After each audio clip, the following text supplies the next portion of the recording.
Hello. मैं तुम्हारे group से आउट भी हो गई यहाँ से, मुझे पता ही नहीं चला कैसे। हाँ धनंजय, बताओ क्या इशू आ रहा है, क्या कह रहे हो तुम?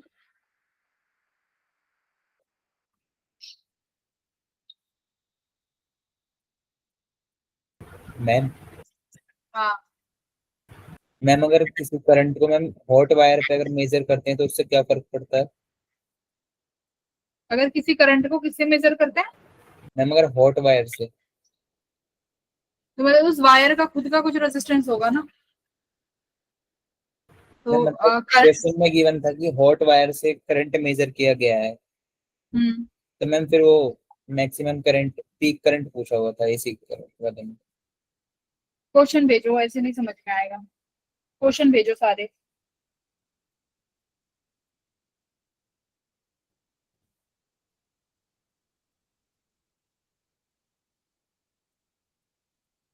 देखो धनंजय, इसमें C2 का चार्ज पूछा है ना, तो C2 के अक्रॉस पोटेंशियल डिफरेंस कितना आ रहा है?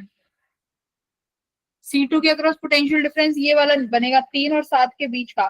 मतलब अगर तुम्हारा टोटल पोटेंशियल 30 वोल्ट है, तो 2 ओम के अक्रॉस कितना करंट कितना आया था तुम्हारा? 2 एम्पियर है। Yes ma'am. तो मतलब 2 ओम के अक्रॉस 4 वोल्ट का रेजिस्टेंस ड्रॉप हो गया, तो यानी इधर कितना बचा? 30 वोल्ट। 30 बचा ना, तो 30। यहाँ पे बी और डी के अक्रॉस कितना बचा? 30 बचा है ना, 3 और 7 के बीच में। तो कितना बनेगा पोटेंशियल अक्रॉस बी और डी के अक्रॉस? कितना पोटेंशियल आएगा? या फिर तुम्हारा क्या कुछ? हाँ, कंफ्यूजन कितनी क्या हो रही है फिर? यहाँ पे पोटेंशियल निकाल लो 3 और 7 के बीच का।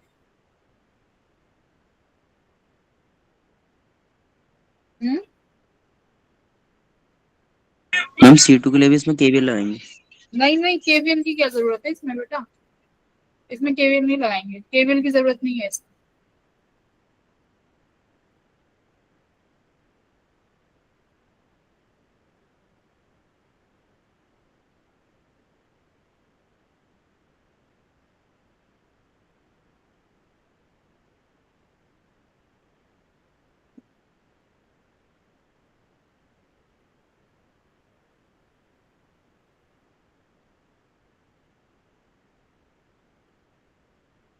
मैंने मेरे पर्सनल ग्रुप पे भेज दिया बोले क्वेश्चन।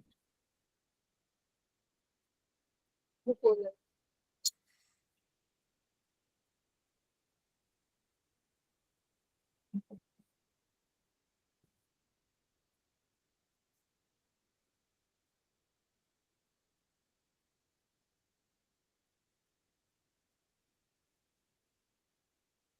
10 का यहाँ पे लॉस हो जाएगा, तो 30 - 10। पहले एक बार 1 सेकंड रुक जाओ धनंजय, तुम्हें अपना क्वेश्चन समझ में आया क्या करेंगे इसमें? बोलो। मैम करंट के बाद से एक बार बना के दिखा देना मेरे को। देखो, तुम्हें C2 के अक्रॉस पोटेंशियल, ये तुमने 6 वोल्ट और 4 वोल्ट क्या बनाया है? 14 वोल्ट क्या है ये? 1 सेकंड, मैम वो स्क्रीन 7 था ना तो। स्क्रीन शेयर कर दी क्या मैंने? 1 सेकंड में स्क्रीन शेयर कर दी।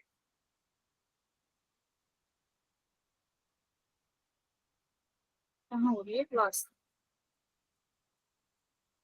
अरे बाप रे, दो टैब खोल दी है। एक सेकंड। वैसे मुझे नया चैप्टर पढ़ाना है आज, ठीक है, dual nature of light start करेंगे। सर्च कर लेते हैं 1 2 टैब। अब जिसके और डाउट है वो भी भेज दो।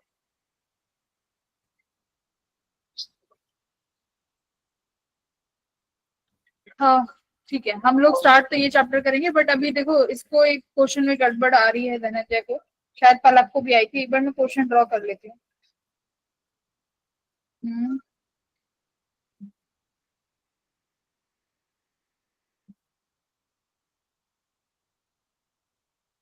इस पे बता देना कौन सा कलर सही दिखेगा।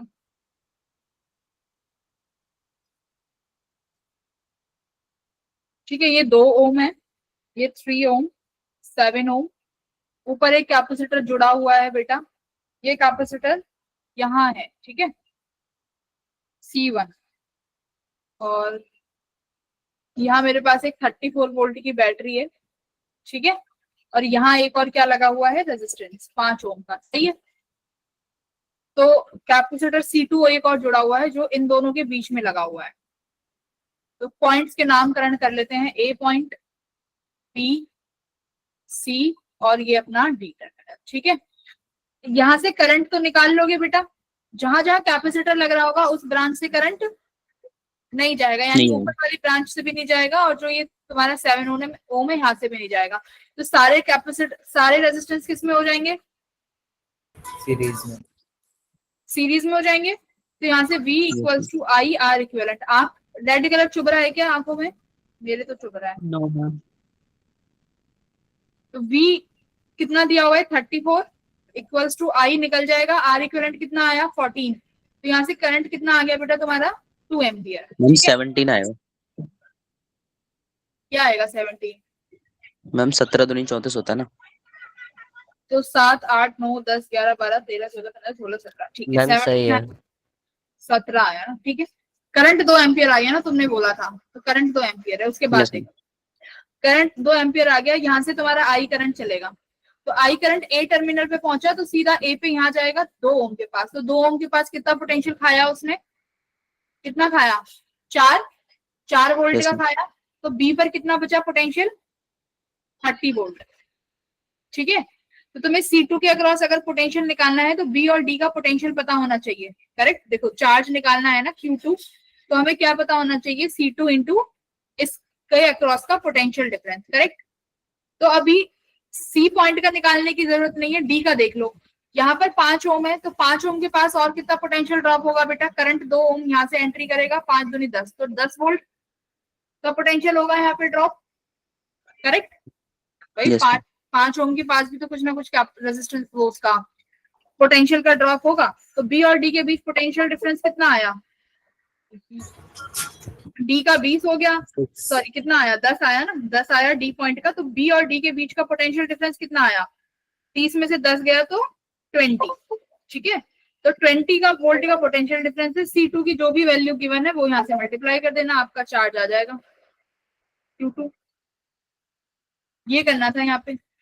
अगर ये 5 ओम नहीं होता तो डी का पोटेंशियल 0 होता और आप यहाँ पे डायरेक्ट 30 वोल्ट लिख लेते। मेरी बात समझ में आई, यहाँ पे मैम वो 5 10 आएगा 20 आएगा। बता दो तो आप।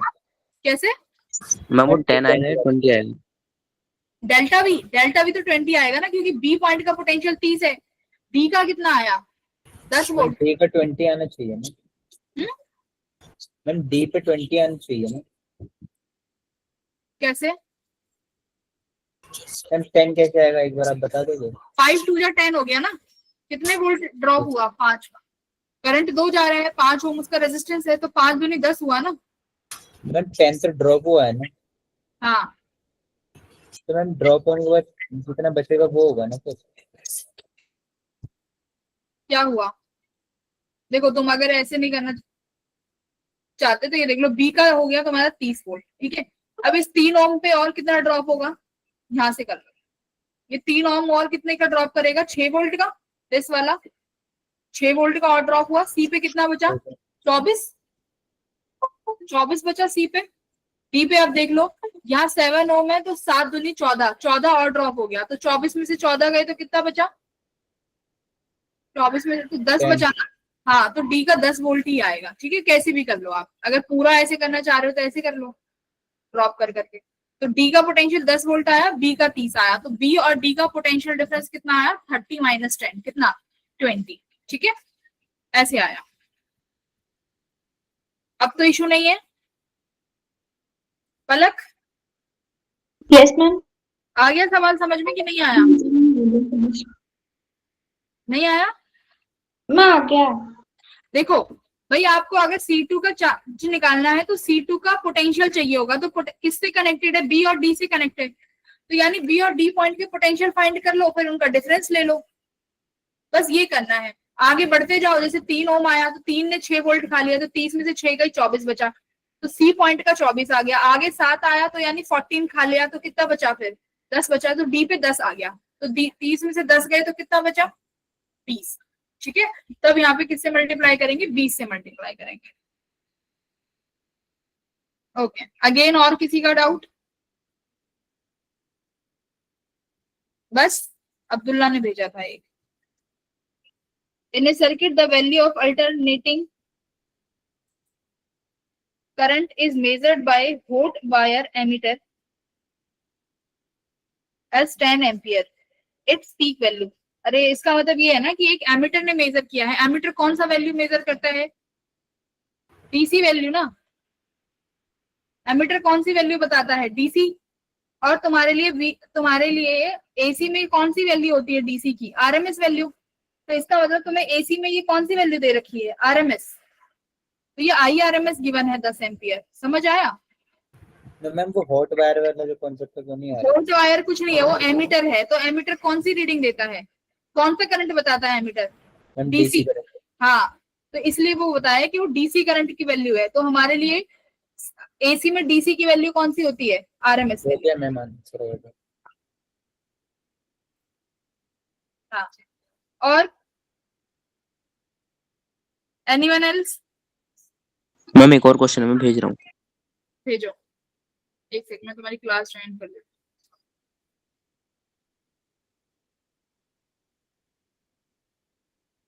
बाकी के बच्चे सारी फिजिक्स आती है क्या?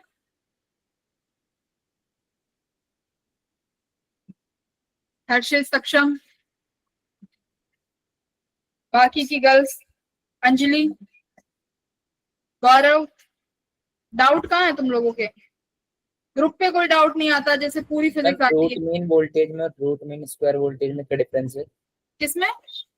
मैम रूट मीन में और रूट मीन स्क्वायर में नहीं, सेम है, सेम चीज। सेम है दोनों? हाँ, मैम क्योंकि ऑप्शंस में दोनों ही ऑप्शन गिवन है। क्या दिया हुआ है? रूट मीन और और ma'am RMS root value mean होती है। स्क्वायर। रूट मीन जैसी कोई चीज नहीं है। रूट मीन कुछ नहीं ओके है। मैम। रूट आरएमएस एक टर्म है, रूट मीन कोई टर्म नहीं है। देखो ये एक और क्वेश्चन, इसको मैं ग्रुप पे भेजती हूँ। Grade 12 physics.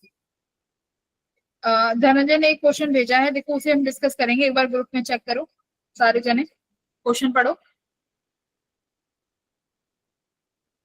क्या है क्वेश्चन, साथ में पढ़ते हैं। तो क्वेश्चन कह रहा है कि एक रेजिस्टेंस है 40 ओम का, जिसको हमने एक एसी सोर्स के साथ कनेक्ट किया है जो 220 वोल्ट है और 50 हर्ट्ज है। Find the time taken by the current to change from its maximum value to RMS value. कैसे कर सकते हो इसमें? ये पूछ रहा है कि कितना समय लगेगा करंट को अपनी मैक्सिमम वैल्यू से आरएमएस वैल्यू में जाने तक। बताओ।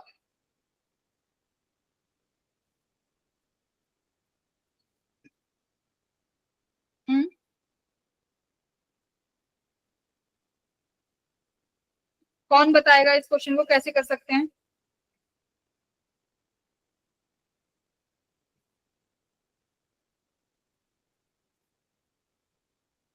कौन? आरुष बताएगा। आरुष बताओ कैसे सॉल्व कर सकते हो इस क्वेश्चन को बेटा? मैम देखो मैं इसको आरएमएस वैल्यू निकाल के उसके बाद इसके इक्वेशन के इक्वल में पुट कर सकते हैं आरएमएस को। हम लिखते हैं I equals to I not, sorry current दिया हुआ है ना, तो आई नॉट नहीं बी नॉट बी लिखें। P equals to V not sine omega T. मेरे पास ये इक्वेशन होती है, P equals to V not sine omega T. हाँ बेटा, यस मैम।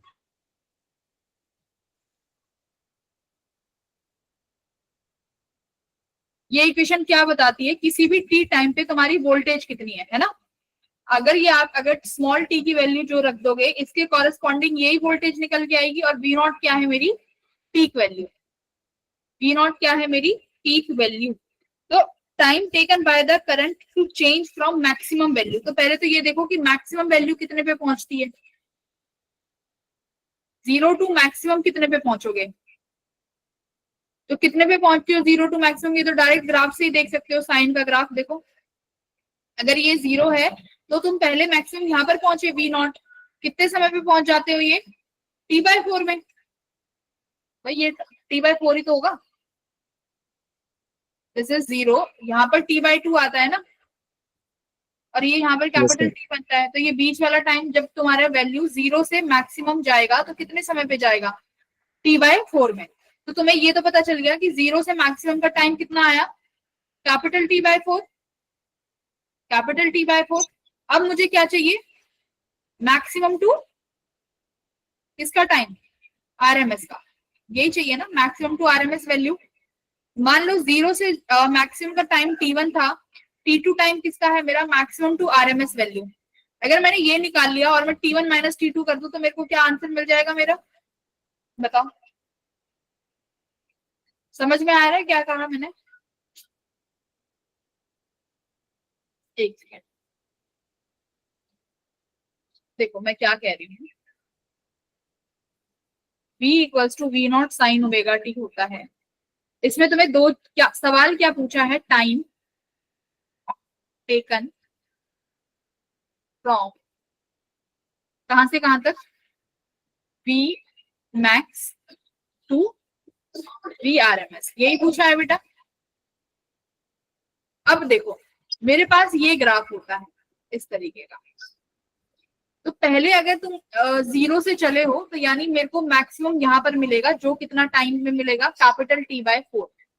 तो इस t1 को मैं क्या मान रही हूँ, t1 वो वाला टाइम है जब तुम्हारा करंट कहां से कहां गया है, 0 से मैक्स, और जो ये टाइम कितना आया है तुम्हारा, कैपिटल t/4। इतने में कोई दिक्कत है, इतने में कोई दिक्कत नहीं है। अब मैं कह रही हूँ t2 टाइम वो मान लो, कौन सा टाइम, मैक्सिमम टू पीक, पूछा क्या है, change from Maximum to RMS, sir. अच्छा इसने पूछा ही मैक्सिमम टू आरएमएस है, एक से, हाँ maximum to RMS, sorry peak तो एक से मैक्सिमम टू आरएमएस, एक बार देख लेते हैं मैक्सिमम टू आरएमएस। एक काम करो, ये v की वैल्यू कब कितनी होगी, ये v उस टाइम पे कितना होगा, अगर मैं यहाँ पे लिखती हूँ v not sine omega t2, भाई देखो डायरेक्ट भी आ जाएगा, अगर मैं ये t2 लिखती हूँ v की वैल्यू कितनी हो जाएगी इस टाइमिंग पे, आरएमएस वैल्यू वीआरएमएस, और तुम्हें पीक वोल्टेज कितनी दे रखी है, 220 वोल्ट, तो यानी वीआरएमएस कितना बनेगा यहाँ पे, 220/√2, और वी नॉट ऑलरेडी गिवन है तो वी नॉट भी रख दो, 220/√2 equals to 220 sine omega t2, ठीक है, 220 से 220 गया, 1/√2 इक्वल्स टू साइन, ओमेगा को क्या लिख सकते हो भाई, मैम 2 पाई है, हाँ मैम f गिवन है 50, हाँ, तो कितना बनेगा देखो, पहले तुम ओमेगा भी निकाल सकते हो, तुम्हारे पास कितना दिया हुआ है फ्रीक्वेंसी, 100 पाई, 2 पाई, फ्रीक्वेंसी कितनी दे रखी है भाई, 50 इंटू t2, ठीक है, तो 1/√2 इक्वल्स टू साइन, या फिर ओमेगा को क्या लिख सकते हो, 2 पाई बाय, ओमेगा क्या हो जाएगा, 2 पाई बाय कैपिटल टी को ऊपर ले जाएंगे तो फ्रीक्वेंसी, ठीक है, तो ये क्या हो गया, 100 पाई इंटू t2, ठीक है। मैम 1/400 आ रहे थे, कैपिटल टी तो 1/400 रहेगा ना, कैपिटल टी तो यही रहेगा ना, मैम t2,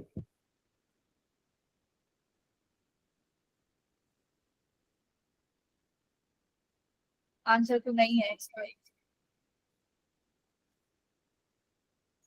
चेक करना, मैम 1/√2।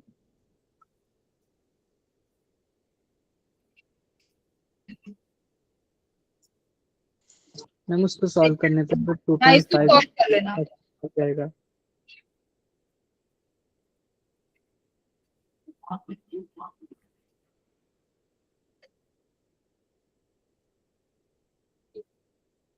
इसको सॉल्व कर सकते हो ना आप, इस क्वेश्चन को, t2 आ जाएगा यहाँ से सॉल्व करके, साइन t2, यहाँ से t2 की वैल्यू निकाल लेना, मैम 1/400 आ रहा है इससे तो। हाँ ठीक है, तो 1/400 को चेंज करो उसमें, ऑप्शंस में देखो मिली सेकेंड्स में आ जाएगा, फिर 1/400 को उसमें चेंज करो फ्रैक्शंस में, 2.5 मिली सेकेंड आ जाएगा, यस मैम। हाँ तो यही तुम्हारा आंसर है, ठीक है। तो यहाँ इस इक्वेशन से निकाल सकते हो, तो डायरेक्ट T2 आ गया। और अगर 0 से मैक्स पूछेगा तो डायरेक्ट अपने पास कैपिटल Ty4 का है आंसर, कैपिटल Ty4 होगा, ठीक है। तो T का टाइम तुम्हारे पास कैपिटल T कितना आ गया, 2π/50, 2π/ओमेगा, सॉरी T यहाँ चला जाएगा, 2π/50 हो जाएगा ना ये, ठीक है।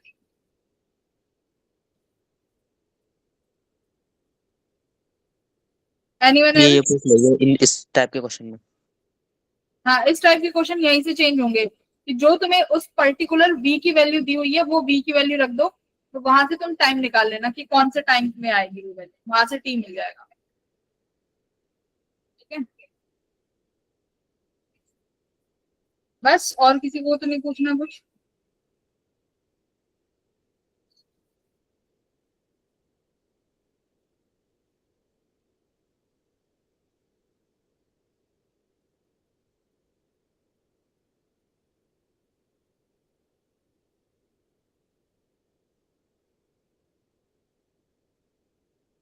बोलो।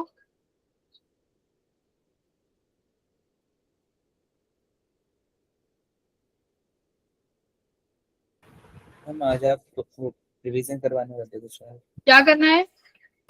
हम आज आपने रिवीजन के लिए कहा था शायद।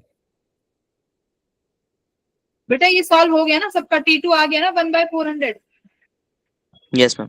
यस हाँ, मैम। 1/400 सेकेंड आ जाएगा, और इससे फिर इसको फर्दर सॉल्व कर लोगे तो 2.5 मिली सेकेंड विल बी और आंसर, ठीक है। Yes ma'am. तो T1 का डायरेक्ट याद रखना, 0 से मैक्स कैपिटल Ty4 होता है। बस, चलो नेक्स्ट अपने और भेजो कोई। मैम मैंने भी इसके और क्या क्या ऑप्शंस थे? भेजा तो है तुम्हारे ग्रुप में, चेक कर लो।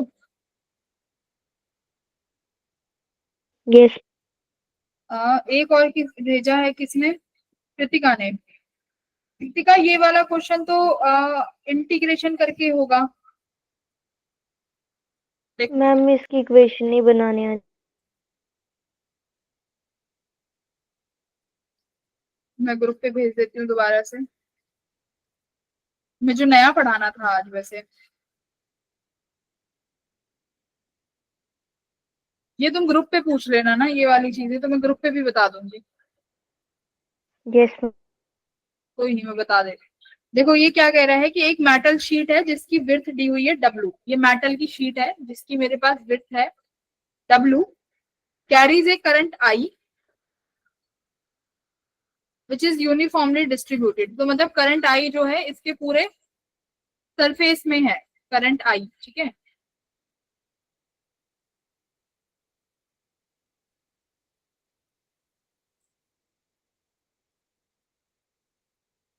करंट I पूरे सरफेस में डिस्ट्रीब्यूटेड है। अब क्या कह रहा है कि किसी पॉइंट पे मैग्नेटिक फील्ड फाइंड करनी है P पे, जो यहाँ से कितनी दूरी पे है, A दूरी पे है, ठीक है। बस ये फाइंड करना है। तो कौन बता सकता है कैसे कर सकते हैं? देखो इसका करंट पूरे सरफेस में है, तो हर पॉइंट के लिए ना करंट अलग होगा, यानी तुम्हें यहाँ से इंटीग्रेट करना पड़ेगा A से लेके A+W तक। क्या करो, पहले इस शीट का एक थिकनेस ले लो। मान लो मैंने ये छोटू सा एलिमेंट ले लिया इस शीट का, ठीक है बेटा, ऐसे कर लो। इस शीट का एक एलिमेंट ले लिया जिसकी थिकनेस dx है, और इस पॉइंट P से आप कितनी दूरी पे, मान लो इस पॉइंट P से ये कितना है, x डिस्टेंस पे है, ठीक है। पॉइंट P से कितनी दूरी पे है, x डिस्टेंस पे है। तो इसकी वजह से यहाँ पर मैग्नेटिक फील्ड बनेगा कितना, छोटू सा magnetic field which is dB। इस लाइन एलिमेंट की वजह से कितना बना, क्या होता है मेरे पास मैग्नेटिक फील्ड की value due to line element, म्यू0। अब देखो इसके पास बेटा टोटल करंट I आएगा क्या, पहले मेरे को ये बताओ, क्या इस एलिमेंट के पास सारा करंट I है? कृतिका, इस dx एलिमेंट, हाँ क्या इस dx एलिमेंट के पास सारा करंट है? No ma'am.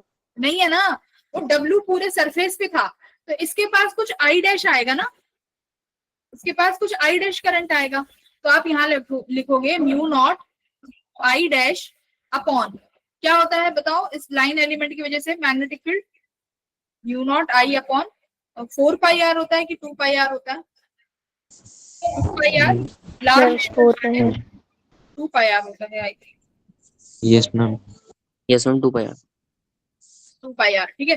तो 2 पाई आर हो गया, तो mu not I dash upon 2 pi R. R मेरे यहाँ पे कितनी है भाई? आर कितना है मेरे यहाँ पे? एक्स है, तो यहाँ पर आर की जगह लिख दो एक्स, ठीक है। तो ये छोटू डी भी आया। अब मेरे को आई डैश चाहिए, आई डैश चाहिए। तो टोटल आई करंट कितने एरिया में फैला हुआ था भाई? डब्ल्यू थिकनेस में, डब्ल्यू थिकनेस में। तो पर यूनिट थिकनेस पे कितना हो जाएगा? आई बाय डब्ल्यू। अब मेरे को कितनी थिकनेस पे चाहिए? डीएक्स पे। तो क्या यही आई डैश है? Is this I dash? क्या मैं यहाँ पे रख दूं? Yes. Equals to mu not I D X upon 2 pi X. W को बाहर निकाल लेते हैं, बस। इंटीग्रेट कहां से कहां कर दूं मैं? पहला पॉइंट कहां पे आ रहा है? ए दूरी पे, और दूसरा डब्ल्यू पे। तो ए से लेके ए प्लस डब्ल्यू तक इंटीग्रेट कर दो, ए से ए प्लस डब्ल्यू तक इंटीग्रेट कर दो। तो क्या बनेगा भाई? मैग्नेटिक फील्ड कितना आया? बाहर आ जाएगा आपका mu not I upon 2 pi W बाहर आ जाएगा। 1 बाय एक्स क्या बनेगा? Log x. तो लॉग का कितना आया? ए प्लस डब्ल्यू बाय ए। तो आई थिंक मेरे हिसाब से ऑप्शन नंबर बी होना चाहिए कृतिका, ठीक है। Yes. तो यहाँ पे ऐसे एलिमेंट लेना था छोटू सा। बेसिक अंडरस्टैंडिंग का क्वेश्चन है कि पूरा सरफेस पे चार्ज है डब्ल्यू, तो इस एलिमेंट पे छोटा आई डैश आएगा। तो उस छोटा आई डैश किसके बराबर होगा? आई डब्ल्यू के बराबर है। पर यूनिट का आई बाय डब्ल्यू मुझे कितने डिस्टेंस का चाहिए? डीएक्स डिस्टेंस का। तो बस ये रखा, इंटीग्रेट कहां से किया? ए से ए प्लस डब्ल्यू तक, ठीक है। क्लियर? Yes. और किसी ने कुछ भेजा है क्या?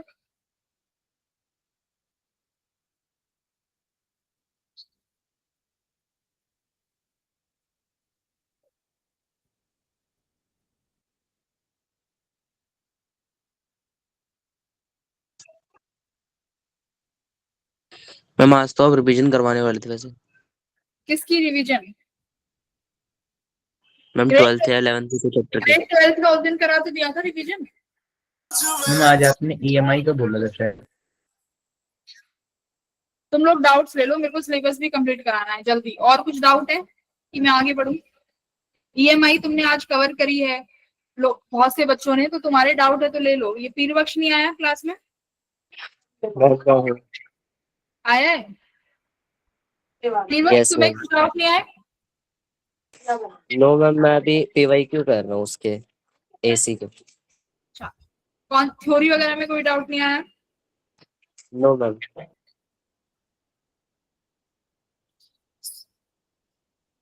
राहुल तुम्हें कोई डाउट नहीं है? मैम अभी तो नहीं है। चलो नहीं है तो फिर आगे चलते। हम क्या पढ़ने वाले हैं आज? सबसे इम्पोर्टेंट टॉपिक, बहुत इजी है और काफी वेटेज भी रखता है और आसान भी है। मतलब जितना इससे इजी टॉपिक मुझे नहीं लगता पूरी फिजिक्स में एग्जिस्ट भी करता होगा, ठीक है। मॉडर्न फिजिक्स स्टार्ट हो गई है बेटा। मॉडर्न फिजिक्स के अंदर अपना ड्यूअल नेचर आता है, एटॉमिक एंड न्यूक्लियर फिजिक्स आती है, ठीक है। वेव ऑप्टिक्स में बाद में पढ़ाऊंगी क्योंकि कुछ बच्चे अभी बूट कैंप जा रहे हैं तो वो वहां पर वेव ऑप्टिक्स पढ़ेंगे, ठीक है। सबसे पहले हम यहाँ पर बात करते हैं लाइट के नेचर के बारे में, ठीक है। फोटो इलेक्ट्रिक इफेक्ट से पहले हम ना लाइट के नेचर के बारे में ही कंफ्यूज थे कि लाइट का नेचर एग्जैक्टली है क्या, ठीक है। लाइट का नेचर नहीं पता था कि लाइट का नेचर कैसा है। लाइट का ये पार्टिकल नेचर तो बहुत बाद में आया है, उससे पहले सबसे पहले न्यूटन्स आए थे जिन्होंने क्या बताया था कि लाइट जो है ना, उन्होंने एक कॉर्पस्कुलर्स थ्योरी दी थी, स्कुलर्स थ्योरी। उन्होंने क्या बताया था कि जो लाइट है ना, एक स्मॉल स्मॉल कैप्सूल की तरह पार्टिकल्स होते हैं जिससे लाइट बनती है। बाद में पता चला ये थ्योरी हमारी बेकार, मतलब गलत साबित होती है, तो यहाँ पर ये थ्योरी गलत हो जाती है। इसके बाद अपना हाइजेंस प्रिंसिपल आता है जो तुम वेव ऑप्टिक्स में भी पढ़ोगे। तो हाइजेंस प्रिंसिपल और YDSC, देखो YDSC ये सब क्या बताने में कामयाब हो जाते हैं कि लाइट का नेचर कैसा है, वेव नेचर। तो अभी तक लाइट को कैसा माना जा रहा था कि लाइट कैसा है, वेव नेचर, बट न्यूटन ने सबसे पहले बताया था कि लाइट किससे बनी हुई है, छोटे छोटे पार्टिकल्स से। जो पार्टिकल्स कैसे हैं, कैप्सूल्स की तरह है। ये सबसे पहले न्यूटन ने बताया था, बट वो इस चीज को ना प्रूव नहीं कर पाए। देखो बहुत बहुत इंटरेस्टिंग स्टोरी है, सुनते रहना। फिर उसके बाद हाइजेंस और YDSC वाले एक्सपेरिमेंट्स हुए जिसमें लाइट का वेव नेचर पता चल गया। ठीक है, अब तुम पहले ये बताओ कि वेव नेचर और पार्टिकल नेचर पता कैसे चलेगा। देखो सपोज करो यहां से ना मैंने एक लाइट का पार्टिकल उठाया, ये क्या उठाते हैं, इलेक्ट्रॉन उठाएं, क्या उठाएं बताओ, इलेक्ट्रॉन, फोटोन उठा लो पहले। ठीक है, मैंने क्या किया, मैंने यहाँ पे ना 2 स्लिट्स रखी। कितनी स्लिट्स रखी, देखना ध्यान से, 2 स्लिट्स रखी। ठीक है, यहां पर मैं क्या रखती हूँ, स्क्रीन। अगर बेटा ये पार्टिकल होगा तो सिर्फ एक बार में एक जगह से ही जा सकता है, एक स्लिट से ही पास हो सकता है अगर ये पार्टिकल है तो, हाँ या ना। अगर फोटोन मतलब अगर मेरे पास यहाँ से ये फोटोन हो सकता है, इलेक्ट्रॉन हो सकता है, कुछ भी मान लो, इलेक्ट्रॉन भी ले सकते हो, इलेक्ट्रॉन ले लो, कुछ भी ले लो। अगर तुम्हें किसी भी चीज को प्रूफ करना है कि ये पार्टिकल नेचर शो कर रहा है या वेव नेचर शो कर रहा है, तो क्या एक्सपेरिमेंट करते हैं मैं वो बताने जा रही हूँ। सपोज तुमने एक इलेक्ट्रॉन लिया, तुमने यहाँ पर 2 स्लिट्स रखी। अगर ये पार्टिकल होगा बेटा, या तो एक ऊपर वाली स्लिट से निकलेगा नाम A, या नीचे वाली स्लिट से निकलेगा नाम B। इसका मतलब तुम्हारी स्क्रीन पर एक ही जगह ये पार्टिकल मिलेगा, या तो यहां मिल सकता है या यहां मिल सकता है। अगर ऐसा होगा तो इससे हमें पता चलेगा ये क्या शो कर रहा है, कौन सा नेचर शो कर रहा है, ये पार्टिकल नेचर शो कर रहा है। अगर मेरे पास ये पार्टिकल क्या मिलता है, दोनों जगह पे मिलता है। दोनों जगह पे मिलने का मतलब है कि इस तरीके से मिलता है कि इंटरफेरेंस पैटर्न शो कर देता है। इंटरफेरेंस मतलब है कि वेव नेचर की, मतलब आपस में इंटरफेयर हो गया है। ठीक है, इंटरफेरेंस यानी इस तरीके का वेव शो करता है। तो क्या पता चलेगा कि ये पार्टिकल कैसा है, लाइट इसका वेव नेचर है। कैसा नेचर है, वेव नेचर। तो इस तरीके से हम ये आइडेंटिफाई कर सकते हैं कि कोई भी जो पार्टिकल लिया है ये पार्टिकल नेचर शो कर रहा है या वेव नेचर शो कर रहा है। अगर पार्टिकल नेचर शो करेगा तो उस स्लिट से निकल के सीधा डिटेक्टर के सामने यहाँ पर जाके हम उस पार्टिकल को आइडेंटिफाई कर सकते हैं। ठीक है, अगर वेव नेचर शो करेगा तो वेव क्या होती है, वेव तो किसी एक पर्टिकुलर पॉइंट पे नहीं ढूंढ सकते ना कि वेव यहाँ है, वेव तो पूरे रीजन में मिलेगी। तो इस पूरी स्क्रीन पर तुम्हें एक वेव मिलेगी जिससे हमें ये पता चलेगा कि this particle is behaving like as a wave nature. अब वेव नेचर कैसे पता चलेगा, वेव नेचर बनेगा कैसे बताओ, वेव नेचर कैसे बनेगा, ऐसे बनेगा वेव नेचर। ध्यान से देखो, तुम्हारे पास ये पार्टिकल है बेटा, ये पार्टिकल आया, ये पार्टिकल क्या करेगा, 2 पार्ट्स में डिवाइड कर लेगा अपने आप ऐसे। ठीक है, अब ये आपस में जाके क्या कर लेंगे, मतलब अब ये बन गई तुम्हारा वेव की लाइट ने अपने आप, इस पार्टिकल ने अपने आप को डिस्ट्रीब्यूट कर लिया एज अ वेव। ठीक है, तो अब ये यहाँ जाके सुपर इम्पोज होंगे, फिर जाके तुम्हें स्क्रीन पर क्या मिलते हैं, पैटर्न्स दिखाई देते हैं। तो इससे तो हमें ये पता चल जाएगा कि particle as a wave show कर रहा है या एज अ पार्टिकल। ठीक है, अब देखो इसके बाद क्या होता है कि हाइजेंस ने प्रूव कर दिया कि वेव नेचर है। फिर तीसरे अपने आते हैं मैक्सवेल। मैक्सवेल ने क्या प्रूव किया, मैक्सवेल्स ने क्या प्रूव किया था, अभी पढ़ के आए थे ईएम वेव में, कि लाइट कैसी है, लाइट है ईएम वेव, है ना, इलेक्ट्रोमैग्नेटिक वेव्स है। तो यानी वेव नेचर की थ्योरी लाइट की प्रूव हो चुकी थी कि वेव नेचर भी है और ईएम वेव्स भी है। तो लाइट को अभी तक क्या माना जा रहा था कि लाइट एक वेव है, अभी तक ये माना जा रहा था। इसके बाद कुछ और एक्सपेरिमेंट्स होते हैं, जैसे ब्लैक बॉडी रेडिएशन वाला होता है। ठीक है, उसके बाद फोटो इलेक्ट्रिक इफेक्ट होते हैं। तो कुछ ऐसी चीजें हुई कि जिससे ये पता चला कि लाइट अगर वेव है तो ये वाला नेचर तो शो ही नहीं करना चाहिए था। ठीक है, तो स्पेशली इसमें नाम आता है फोटो इलेक्ट्रिक इफेक्ट का। ठीक है, फोटो इलेक्ट्रिक इफेक्ट का यहाँ पे नाम आता है। जब हम इस इफेक्ट को करते हैं तो यहाँ से प्रूफ होता है कि लाइट कैसा बिहेवियर शो करती है, लाइट एज अ पार्टिकल। तो ये हमारा क्या इफेक्ट, क्या एक्सपेरिमेंट है वो हम देखेंगे। तो फोटो इलेक्ट्रिक एक्सपेरिमेंट, जिससे ये प्रूफ हो जाता है कि लाइट एज अ पार्टिकल भी बिहेव करती है। तो फिलहाल की डेट में क्या है, लाइट वेव भी है और पार्टिकल भी है। Light is wave as well as particle. तो अभी तो जैसे अभी तुमने देखा होगा कि क्वांटम फिजिक्स में काफी चीजें एक्सपेरिमेंट हो रही हैं, तो फिलहाल अभी कुछ ही सालों में एक नया भी आ रहा है कि पार्टिकल अपना नेचर शो कर लेता है, अपना नेचर बदल लेता है। कैसे? जैसे मैं अभी तुम्हें बताती हूँ कैसे बदल लेता है। देखो, वैसे तुम्हारे सिलेबस में तो नहीं है, बट अभी मैंने कुछ दिनों पहले उसके बारे में पढ़ा था, मैं वैसे बता देती हूँ फॉर योर जस्ट नॉलेज। क्या है देखो, मान लो तुम्हारे पास यहाँ से एक इलेक्ट्रॉन आ रहा है, ठीक है, और मेरे पास यहाँ पर मैंने 2 स्लिट्स लगाई हुई है, ठीक है। अगर ये पार्टिकल बेटा यहाँ, मान लो ये इलेक्ट्रॉन है, ये इलेक्ट्रॉन, और मैंने यहाँ पे क्या लगा दी, एक स्क्रीन लगा दी, ठीक है। यहाँ पर एक स्क्रीन लगी हुई है, या तुम डिटेक्टर बोल लो, डिटेक्टर है। क्या करेगा ये इलेक्ट्रॉन? अभी as a wave nature travel करेगा कि ये दोनों यहाँ से भी निकलेगा और यहाँ से भी निकलेगा, और यहाँ पर ये आगे आइडेंटिफाई हो जाएंगे। अगर ये 2 जगह आगे आइडेंटिफाई हो रहे हैं तो तुम्हें क्या पता चल रहा है, कैसा नेचर शो कर रहा है? ये वेव नेचर है ना, वेव नेचर शो कर रहा है। अब अगर तुम यहाँ पर ऑब्जर्वर को बैठा देते हो, ठीक है, अगर यहाँ पर तुम ऑब्जर्वर को बैठा देते हो तो ये जो तुम्हारे ये पार्टिकल्स आ रहे हैं ना, ये अलग अलग होके ये अपने आप का नेचर चेंज कर लेते हैं। यानी अभी ये यहाँ तक वेव नेचर थे, ये दोनों यहाँ पर आके एक पार्टिकल बन जाते हैं, और यहाँ पर आके फिर ये कैसा नेचर शो करता है? ये एज अ पार्टिकल नेचर। मतलब से देख रहे हो, इसने बिहेवियर चेंज कर लिया। अगर यहाँ पर ऑब्जर्वर या डिटेक्टर बैठा देते हो तो तुम्हारा इलेक्ट्रॉन अपना नेचर चेंज कर लेता है। तो ये इसको बोलते हैं हम लोग क्वांटम इंटेंगलमेंट, जो अभी तुम्हारी अभी इसके ऊपर एक्सपेरिमेंट चल रहा है कि पार्टिकल अपना nature according to the observer, या उसको अगर हम देख रहे हैं तो उसके हिसाब से भी अपना नेचर चेंज कर लेता है। क्योंकि यहाँ पर इलेक्ट्रॉन कैसा है? As a particle. यहाँ पर इलेक्ट्रॉन है ना, तो ये तो तुमने एक इलेक्ट्रॉन को भेज रहे हो, तो यहाँ पर इलेक्ट्रॉन को पता है कि वो कौन सी प्रॉपर्टी शो कर रहा है, पार्टिकल नेचर शो कर रहा है, करेक्ट। अब एक स्लिट से तुमने इसको निकाला तो वो दोनों स्लिट से अपना अपना कुछ पार्ट लेके जाएगा, और वो दोनों पार्ट्स में दिखाई देता है, जिससे मुझे पता चल गया कि वो वेव नेचर है।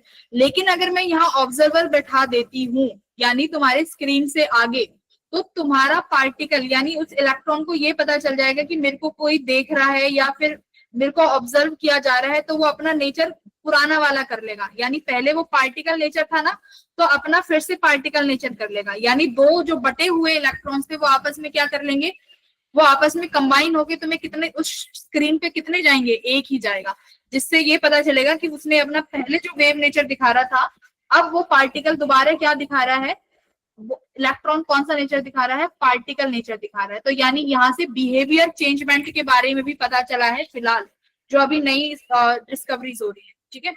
हाँ, अब बोलो क्या है पार्टिकल नेचर और वेव नेचर, समझ में आया? जो हाँ, स्क्रीन पे पोजीशन है वो मैटर नहीं करती कहाँ पर है वो स्लिट के सामने ही आएगा मैम, बट ये स्लिट के तो सामने नहीं है क्या? नहीं है सामने? अगर दोनों मैम, हिस्सों अगर से चेंज निकला है, कर रहा है तो।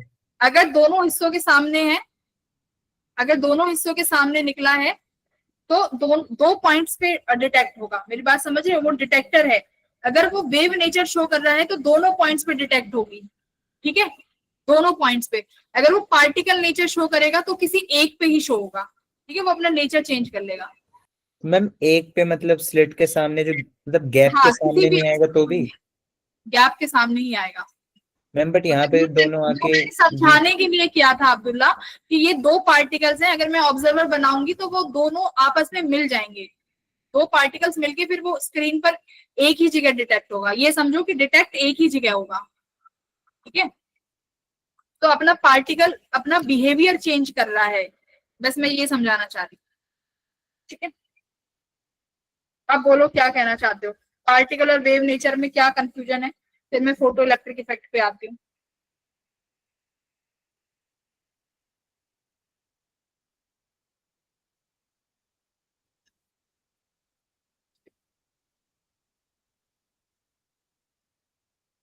कुछ बोल ही नहीं रहे, ठीक है। तो अब फोटो इलेक्ट्रिक इफेक्ट के बारे में बात करते हैं, आ जाओ। सबसे पहले किसने डिस्क्राइब किया था इसको? हेनरिच एंड हर्ट्ज ने, ठीक है। तो हिस्ट्री क्या है इसकी? देखो इन्होंने क्या लिखा। हाँ मैम, ये थ्योरी ज्यादा इम्पोर्टेंट है। थ्योरी कहाँ पढ़ रहे हैं हम? फोटो इलेक्ट्रिक इफेक्ट तो इम्पोर्टेंट है थोड़ा, डायग्राम से और क्वेश्चन आ सकते हैं थोड़ी से भी। क्या चाहते हो, नहीं पढ़ा हमने? हाँ मैंने साइंटिस्ट के नाम बहुत जरूरी तो नहीं है ये सब? नहीं नहीं, साइंटिस्ट के नाम जरूरी नहीं है। साइंटिस्ट के नाम जहां जरूरी होगा मैं वो तुम्हें बता दूंगी कि क्या जरूरी है, ठीक है। साइंटिस्ट फिजिक्स पढ़ रहे हो, हिस्ट्री नहीं पढ़ रहे, थोड़ा वो समझाने के लिए है कि क्या चलता आ रहा था, ठीक है। फिर देखो क्या पता चला, ये जो एक्सपेरिमेंट हुआ फोटो इलेक्ट्रिक इफेक्ट वाला, इसमें क्या किया हमने, एक जिंक की प्लेट ली, ठीक है।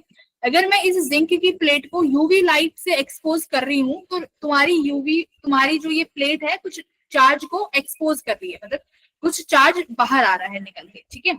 अगर यूवी रेस से कर रहे हैं, मैंने सेम प्लेट को व्हाइट लाइट के सामने रखा तो मैंने देखा कि कोई भी चार्ज बाहर नहीं आया। मेरी बात समझ में आई है कि मैंने एक प्लेट लिया और मैं इस प्लेट पे क्या कर रही हूँ, बम्बार्डमेंट कर रही हूँ यूवी लाइट रेस की। यूवी लाइट रेस की अगर मैं बम्बार्डमेंट कर रही हूँ, जो कि लाइट को अभी तक क्या समझा जा रहा था, अभी तक लाइट को क्या समझा जा रहा था भाई, वेव। वेव पता था कि light as a wave behave करती है। अब light as a wave behave कर रही है और सारी लाइट वेव्स हैं, तो अगर तुम्हारे पास यहाँ पर कोई भी तुम प्लेट पर कोई भी लाइट लेके आ रहे हो तो डिस्चार्ज तो होना चाहिए था चार्ज पार्टिकल्स का। तो हमने देखा कि व्हाइट लाइट लेके आते हैं तो कोई भी इलेक्ट्रॉन का या कोई भी तुम्हारे चार्ज का इमिशन नहीं हुआ यहाँ से, ठीक है। अगर व्हाइट लाइट को लेके आते हैं तो उससे क्या पता चला कि charge is not lost if plate is positive. अगर जिंक की प्लेट को पॉजिटिव रखते हैं तो अगर यूवी लाइट भी लेके आ रहे हो तो भी कोई चेंज नहीं आ रहा, ठीक है। अगर यूवी लाइट लेके आ रहे हो, अगर चार्ज पॉजिटिव कर देते हो तो भी हमारा जो यूवी लाइट है वो तुम्हारे इलेक्ट्रॉन या पॉजिटिव चार्ज पार्टिकल्स को नहीं निकाल पा रही है, ठीक है। बाय आ जाओ देखते हैं। तो Thomson observation the leak charges electron. तो सबसे पहले तो हमें यही पता चला कि जो चार्ज निकल सकता है, इमिट हो सकता है किसी भी बॉडी से, वो कौन सा चार्ज इमिट हो सकता है, सिर्फ इलेक्ट्रॉन इमिट हो सकता है, ठीक है। If the metal is shown by UV light तो इलेक्ट्रॉन्स विल बी इमिटेड। तो ये हमने यही डिस्कस किया कि अगर यूवी लाइट से हम मेटल को शो कराते हैं तो लीक होने वाला चार्ज अपना इलेक्ट्रॉन था, ओके। प्लैंक्स क्वांटम थ्योरी, यहाँ पर आ जाते हैं प्लैंक्स थ्योरी। तो प्लैंक जो है इस चीज को ना वाई का जवाब देते हैं। इसकी वाई का जवाब अब तक नहीं मिला था, एक्सपेरिमेंट हुआ था बट वाई का अभी तक नहीं पता चला था। तो यहाँ पर क्या पता चलता है कि these are not continuous radiation. भाई अगर वेव्स है, अगर वेव आ रही है तो वो तो वेव का नेचर कैसा होता है, कॉन्टिन्यूअस। वेव का नेचर तो कॉन्टिन्यूअस होना चाहिए था। तो यहाँ इन्होंने बोला कि लाइट जो है वो कॉन्टिन्यूअस रेडिएशंस नहीं है। लाइट कैसी रेडिएशंस है, डिस्क्रीट पैकेट ऑफ एनर्जी, जिसे अभी हम पढ़ेंगे लाइट का नेचर जो कैसे शो करेगी। एक सेकेंड, ओके। तो इन्होंने यहाँ पर बताया कि जो तुम्हारी लाइट की रेडिएशंस है वो कॉन्टिन्यूअस नहीं है। वो कैसी हैं, वो डिस्क्रीट पैकेट्स हैं। मतलब इस तरीके से लाइट ट्रेवल कर रही है एक पैकेट्स में, इस तरीके से, जिनकी एनर्जी किसके प्रोपोर्शनल है, प्रोपोर्शनल टू फ्रीक्वेंसी। बात समझ में आई? क्या था, यूवी लाइट रेस से तो इलेक्ट्रॉन निकल गए लेकिन व्हाइट लाइट से नहीं निकले। अगर ये क्लासिकल थ्योरी होती जो कहती है, अगर ये क्लासिकल थ्योरी होती जो कहती है कि लाइट वेव नेचर है, तो भाई वहां से भी तो, व्हाइट लाइट से भी तो निकलना चाहिए था ना इलेक्ट्रॉन, बट वहां से नहीं निकला। क्यों नहीं निकला, उसका जवाब ये देती है क्वांटम थ्योरी। क्वांटम थ्योरी कहती है कि लाइट को कॉन्टिन्यूअस रेडिएशंस मानना बंद करो, लाइट के पास भी एनर्जी है। भाई एक बात बताओ, ये तुम्हारे क्या है, ये तुम्हारे पास कोई भी जिंक की प्लेट है जहां पर ये इलेक्ट्रॉन्स बैठे हुए हैं, ध्यान से। इन इलेक्ट्रॉन्स को निकालने के लिए एनर्जी चाहिए, बताओ, इन इलेक्ट्रॉन्स को निकालने के लिए एनर्जी चाहिए। अब तुम लाइट यहाँ पर इंसिडेंट करा रहे हो, अगर उस लाइट के पास इतनी एनर्जी नहीं है कि इलेक्ट्रॉन को निकाल पाए तो क्या इलेक्ट्रॉन निकलेगा, क्या इलेक्ट्रॉन निकलेगा, इलेक्ट्रॉन नहीं निकलेगा। ये जवाब देती है तुम्हारी क्वांटम थ्योरी। जबकि क्लासिकल थ्योरी क्या कहती है कि सारी लाइट के पास तो रेडिएशंस हैं, तो सारी light is eligible to remove out any electron. बात समझ में आई? कि कोई भी लाइट आ रही है, सपोज करो रेड लाइट आती है, व्हाइट लाइट आती है, लाइट तो लाइट है, सबके पास रेडिएशंस है, तो सिर्फ यूवी ही एक्सेसिबल क्यों हुई इलेक्ट्रॉन को निकालने के लिए, व्हाइट लाइट क्यों नहीं हुई? तो क्वांटम थ्योरी कहती है कि कॉन्टिन्यूअस रेडिएशंस नहीं है, ये एक पार्टिकल है। ऐसे समझो कि एक बॉल है और एक बॉल को आप फेंक के मार रहे हो तो इलेक्ट्रॉन बाहर आ रहा है, और उस बॉल के पास उतनी एनर्जी होनी चाहिए जितना उस इलेक्ट्रॉन को चाहिए उस सरफेस से बाहर निकलने में। तो ये किसने बताया? आपने मैक्स प्लांक ने बताया कि लाइट क्या है, डिस्क्रीट पैकेट्स, जिसे हम क्या बोलते हैं, डिस्क्रीट पैकेट्स को फोटॉन्स। क्या बोलेंगे, फोटॉन्स। इसका मतलब क्या है, लाइट एक बंडल्स कैरी करके चलती है एनर्जी का, और उस बंडल को क्या नाम दिया जाता है, फोटोन। ठीक है, फोटोन नाम दिया जाता है। जैसे देखो यहाँ पर ये रहा, क्लासिकल थ्योरी क्या एक्सप्लेन नहीं कर पाई, क्लासिकल थ्योरी ये एक्सप्लेन नहीं कर पाई कि kinetic energy of emitted electron depends on the light frequency but not on the intensity. मेरी बात समझ में आई क्या? देखो क्या कह रहा है, अगर मान लो मेरे पास ये इलेक्ट्रॉन है बेटा, अब आपने यहाँ से इलेक्ट्रॉन निकाल दिया, ठीक है, इस इलेक्ट्रॉन के पास सपोज करो कुछ ना कुछ काइनेटिक एनर्जी होगी जब ये इस मेटल सरफेस से बाहर निकल के आया है ना, इस इलेक्ट्रॉन के पास कुछ एनर्जी होगी जब ये इस सरफेस से बाहर निकल के आया है। तो ये क्लासिकल थ्योरी ये नहीं बता पाई कि इस इलेक्ट्रॉन के पास, किसी इलेक्ट्रॉन के पास अलग एनर्जी है, कोई इलेक्ट्रॉन निकल रहा है उस इलेक्ट्रॉन के पास अलग एनर्जी है, तो सब इलेक्ट्रॉन्स के पास अलग अलग एनर्जी क्यों है, सब इलेक्ट्रॉन्स के पास अलग अलग एनर्जी क्यों है, सेम एनर्जी होनी चाहिए थी। क्लासिकल थ्योरी और क्या एक्सपेरिमेंट नहीं बता पाई कि जिंक प्लेट, देखो क्या हो रहा है कि ये तुम्हारे पास एक प्लेट है, अगर वायलेट लाइट से इंसिडेंट करा रहे हो तो इलेक्ट्रॉन निकल रहे हैं, ठीक है, ग्रीन लाइट से इंसिडेंट करा रहे हो तो भी इलेक्ट्रॉन निकल रहे हैं, अगर तुमने रेड लाइट को इंसिडेंट कराया तो इलेक्ट्रॉन नहीं निकल रहे। तो क्लासिकल वेव थ्योरी, जिसे हम बोलते हैं लाइट एज अ वेव, तो ये वेव थ्योरी इन चीजों का एक्सप्लेनेशन नहीं दे पाई कि कलर के लाइट से क्या लेना देना अगर मेरे को इलेक्ट्रॉन का इमिशन कराना है तो। तो ये कुछ ड्रॉबैक्स रहे थे हमारे क्लासिकल थ्योरी के, जिनका जवाब कौन देती है, क्वांटम थ्योरी। ठीक है, क्वांटम थ्योरी सब बताती है कि अगर हम मान लो किसी भी सरफेस से इलेक्ट्रॉन बाहर निकल रहा है, हर इलेक्ट्रॉन का काइनेटिक एनर्जी अलग क्यों है, वायलेट लाइट से इमिशन क्यों हो रहा है, रेड से क्यों नहीं हो रहा है, कौन बताएगी, सारी क्वांटम थ्योरी बताएगी। ठीक है, तो आ जाते हैं अपना फोटो इलेक्ट्रिक इफेक्ट, जिसे बोलते हैं सबसे पहले इलेक्ट्रॉन इमिशन। इलेक्ट्रॉन इमिशन क्या होगा, देखो कंडक्टर्स है, कंडक्टर के पास बहुत सारे इलेक्ट्रॉन्स हैं, बट ये मेटल्स को लीव नहीं कर सकते, फ्री इलेक्ट्रॉन्स। ठीक है, फ्री इलेक्ट्रॉन्स है, वो अपने क्रिस्टल लैटिस में ही घूमते रहेंगे, अपने लैटिस में ही घूमेगा इलेक्ट्रॉन, सरफेस से बाहर नहीं आएगा। कब तक, जब तक वो उस मेटल सरफेस से फ्री नहीं हो जाता। ठीक है, can't leave the metal but free to leave the metal, free हो है, लीव बाहर निकलने के लिए फ्री है। देखो जैसे ये इलेक्ट्रॉन्स दिख रहे हैं जो बाहर पड़े हुए हैं, दीज आर इलेक्ट्रॉन्स जो फ्री हैं, अगर उनको थोड़ी सी भी एनर्जी दोगे तो शायद वो बाहर आ जाएंगे इस सरफेस को छोड़ के। तो the free electrons which is held inside the metal by the attractive force with in the ions. तो क्या कह रहा है कि जो ये मेटल्स हैं ये अपने क्रिस्टल लैटिस के अंदर जो है अट्रैक्टिव फोर्स से बंधे हुए हैं। अब इनको बाहर निकालने के लिए क्या देना पड़ेगा, कुछ ना अमाउंट का एनर्जी देना पड़ेगा। तो वो एनर्जी कौन सी देंगे हम, फोटो इलेक्ट्रिक इफेक्ट के नाम में ही फोटो आ रहा है। फोटो का मतलब क्या है, कौन क्या देंगे हम, एक लाइट देंगे। ठीक है, एक लाइट देंगे, कैसी, सुटेबल फ्रीक्वेंसी, एक सुटेबल फ्रीक्वेंसी की लाइट होगी जिसकी वजह से क्या होगा, फोटो इलेक्ट्रिक इमिशन होगा। मान लो अब यहाँ पर सारे जवाब मिलेंगे तुम्हें क्लासिकल थ्योरी के ड्रॉबैक के। ये पोटेशियम की एक सरफेस है, यहाँ पर बहुत सारे इलेक्ट्रॉन है, ठीक है, बहुत सारे इलेक्ट्रॉन है। अब मेरी बात सुनो, ये जो फ्री इलेक्ट्रॉन है बेटा, इनको यहाँ से बाहर आने के लिए एक एनर्जी चाहिए ना, बाहर आने के लिए एक एनर्जी चाहिएगी, क्यों, क्योंकि ये तो इन सरफेस से अट्रैक्टिव फोर्स की वजह से ये फ्री इलेक्ट्रॉन बंधे हुए हैं। तो जो एनर्जी इन सरफेस मटेरियल को बाहर निकालने के लिए चाहिए उसे बोला जाता है क्या, work function of material, work function of matter. क्या है वर्क फंक्शन, समझ में आया? हर एक ऑब्जेक्ट का या हर एक मटेरियल का अलग होगा। पोटेशियम प्लेट का वर्क फंक्शन अलग होगा, जिंक प्लेट का पोटेशियम अलग होगा, है ना, क्योंकि अलग अलग मटेरियल है तो सबके इलेक्ट्रॉन अलग अलग फोर्सेस से बंधे होंगे। इतना समझ में आ रहा है कि वर्क फंक्शन क्या है? वर्क फंक्शन वो एनर्जी है जो किसी भी मटेरियल की सरफेस से इलेक्ट्रॉन को बाहर निकालने के लिए चाहिए। क्लियर हुआ वर्क फंक्शन का मतलब सबको? Yes ma'am. ठीक है, यस ये वर्क फंक्शन है। हर मटेरियल के लिए अलग होगा, जिंक की प्लेट के लिए अलग, गोल्ड के लिए अलग, हर प्लेट के लिए अलग होगा। ओके, अब मैं मान लेती हूँ कि इस पोटेशियम की जो मेटल प्लेट है इसमें मेरे को सरफेस से इलेक्ट्रॉन्स को बाहर निकालने के लिए 2 इलेक्ट्रॉन वोल्ट की एनर्जी की जरूरत है। अगर जब तक मेरे को 2 इलेक्ट्रॉन वोल्ट की एनर्जी नहीं मिलेगी ये इलेक्ट्रॉन्स बाहर नहीं निकलेंगे। अभी सुनते रहना, अब मैं क्या करती हूँ, मैं लेके आती हूँ लाइट। क्या लेके आती हूँ? लाइट। मैं लाइट इंसिडेंट करा रही हूँ। देखो, तुम हीट से भी करा सकते हो, हीट से भी करा सकते हो, लेकिन फोटो इलेक्ट्रिक इफेक्ट में हम क्या यूज करेंगे? लाइट। ठीक है, green light, white light, yellow light, हम लाइट का इस्तेमाल करेंगे फोटो इलेक्ट्रिक इफेक्ट में। तो मैं यहाँ से लाइट लेके आई, सपोज करो। कौन सी लाइट लेके आते हैं यहाँ पे?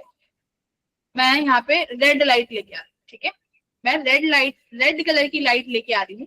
मैंने रेड कलर की लाइट से यहाँ पर क्या किया? बहुत सारा बम्बार्डमेंट कराया, और मैंने देखा कि मेरा एक भी इलेक्ट्रॉन बाहर नहीं आया है। मैंने क्या ऑब्जर्व किया? मैंने ये ऑब्जर्वेशन देखी कि एक भी इलेक्ट्रॉन बाहर नहीं आया है।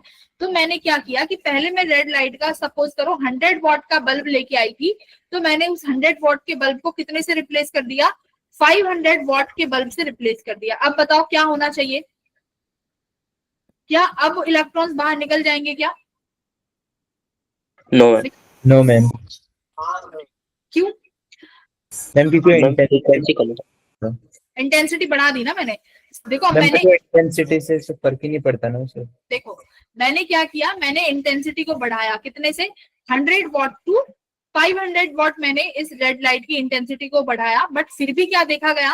फिर भी मेरा इलेक्ट्रॉन से कोई भी रिमूव नहीं हो रहा है, मतलब कोई भी इलेक्ट्रॉन रिमूव नहीं हो रहा है। तो ये क्या है? इस यहाँ पर हमें पता चला कि हमें इन इलेक्ट्रॉन्स को बाहर निकालने के लिए एनर्जी चाहिए। तो इसका मतलब जो ये रेड लाइट है, इसके पास जो पार्टिकल्स हैं, इनके पास क्या है? एनर्जी है। और वो एनर्जी कितनी आती है? एनर्जी का यहाँ पर वैल्यू आती है बेटा, देखो ध्यान से, एच न्यू। मतलब these light are consisted of particle, जिनका मैंने नाम बताया था फोटोन।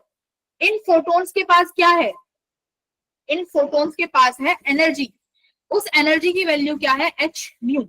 न्यू मतलब फ्रीक्वेंसी, तो न्यू का मतलब है यहाँ पे फ्रीक्वेंसी, और एच का क्या मतलब है यहाँ पे?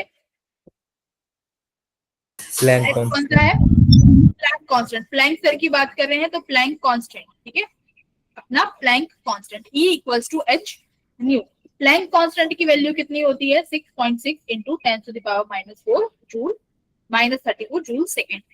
ठीक है, ये है अपना क्या E की वैल्यू। रुक जाओ एक सेकेंड। तो इसका मतलब जो रेड लाइट के पार्टिकल्स हैं, इनके पास एनर्जी है एच न्यू। इसको और क्या लिख सकते हो? एच न्यू को एच सी बाय लैम्डा। मैं यही लिख सकती हूँ, फ्रीक्वेंसी को सी बाय लैम्डा लिख सकते हैं। ठीक है, तो अभी भी इमिशन नहीं हुआ। अब मैं क्या करती हूँ, मैं रेड लाइट की जगह कौन सी लाइट उठा के ले आती हूँ? कौन सी लाइट उठा के ले आते हैं? ग्रीन ले लेते हैं, ग्रीन। तो रेड लाइट का वेवलेंथ क्या था भाई? वेवलेंथ बहुत ज्यादा था। तो अगर रेड लाइट का वेवलेंथ बहुत ज्यादा था, तो उसकी एनर्जी क्या होगी? उन पार्टिकल्स के पास कम। एनर्जी क्या थी? बहुत कम थी। यानी उन पार्टिकल्स के पास उतनी एनर्जी नहीं थी जितनी इन इलेक्ट्रॉन्स को रिक्वायर्ड है बाहर निकलने के लिए। ठीक है, तो अब हमने क्या किया? हमने ऐसा पार्टिकल लिया जिसकी वेवलेंथ कम है, जिसका मतलब वेवलेंथ कम होगी तो उसका मतलब एनर्जी ज्यादा। तो ग्रीन की वेवलेंथ है एज कंपेयर टू रेड कम है। तो हमने क्या देखा कि यहाँ पर मेरे पास क्या हुआ? कुछ ना कुछ क्या आने लगा? इलेक्ट्रॉन्स बाहर आने लगे। इलेक्ट्रॉन्स बाहर आने लगे मतलब अपनी सरफेस को छोड़ के बाहर आ रहे हैं इलेक्ट्रॉन्स। ठीक है, देखा गया कि इलेक्ट्रॉन्स बाहर आ रहे हैं। तो इससे हमें ये भी पता चलता है कि कोई भी अगर मेरे को मटेरियल से बाहर निकालना है इलेक्ट्रॉन को, तो मेरे को सफिशिएंट अमाउंट का क्या देना पड़ेगा? सफिशिएंट अमाउंट की एनर्जी देनी पड़ेगी। और वो सफिशिएंट अमाउंट की एनर्जी मिनिमम कितनी होनी चाहिए? 2 इलेक्ट्रॉन वोल्ट होनी चाहिए इस पर्टिकुलर केस में। अगर वो एनर्जी, यानी वो फोटोन, जो ग्रीन लाइट का फोटोन है, अगर वो 2 इलेक्ट्रॉन वोल्ट से कम है, तो क्या इस इलेक्ट्रॉन को बाहर निकाल पाएगा? नहीं निकाल पाएगा, नहीं निकाल पाएगा। अब सपोज करो मैंने ग्रीन लाइट ली, तो ग्रीन लाइट का जो फोटोन है वो 2 इलेक्ट्रॉन वोल्ट की एनर्जी के साथ आ रहा है। अब तुम्हारे पास सरफेस पे बहुत सारे इलेक्ट्रॉन है, वो 2 इलेक्ट्रॉन वोल्ट की एनर्जी के साथ आया और एकदम से उस इलेक्ट्रॉन पर जाके पड़ गया, उस इलेक्ट्रॉन पे जाके पड़ा जिसको 2 इलेक्ट्रॉन वोल्ट की एनर्जी की रिक्वायरमेंट थी। क्या अब 101% चांसेस है कि वो इलेक्ट्रॉन बाहर आएगा? Anyone else? Yes ma'am. अच्छा तुम ये पढ़ चुके हो क्या? केमिस्ट्री में पढ़ा है ना तुम लोगों ने? Yes ma'am. गौरव, गौरव बताओ, क्या 101% चांसेस हैं कि 2 इलेक्ट्रॉन वोल्ट बाहर आएगा? पलक बताएगी, पलक ने पढ़ा है। पलक बताओ। मैम एक बार दोबारा रिपीट करना। हाँ दोबारा रिपीट करना मैम, मैं तो किसी और सब्जेक्ट का काम कर रहा था। मैम एक क्वेश्चन था हाँ अब्दुल्ला पूछो। मैम, जो मतलब बल्ब हैगा मैम, अगर उसके उसके ऊपर कोई कोटिंग कर दें कलर की तो मैम उसकी क्या एनर्जी चेंज हो जाएगी? उसकी एनर्जी? मैम क्योंकि कलर से अगर हमारे एनर्जी चेंज हो रही है तो मैम अगर किसी बल्ब पे अगर हम कोटिंग कर दें किसी कलर की। इंटेंसिटी को कम कर सकता है। उसके जो चार्ज पार्टिकल उस सोर्स से निकल रहे हैं, उस सोर्स से जो पार्टिकल निकल रहा है, उस सोर्स से जो लाइट निकल रही है, उसकी एनर्जी को कम नहीं कर सकते आप। इंटेंसिटी कम हो सकती है अगर कोई और कलर का पेंट कर दोगे तो।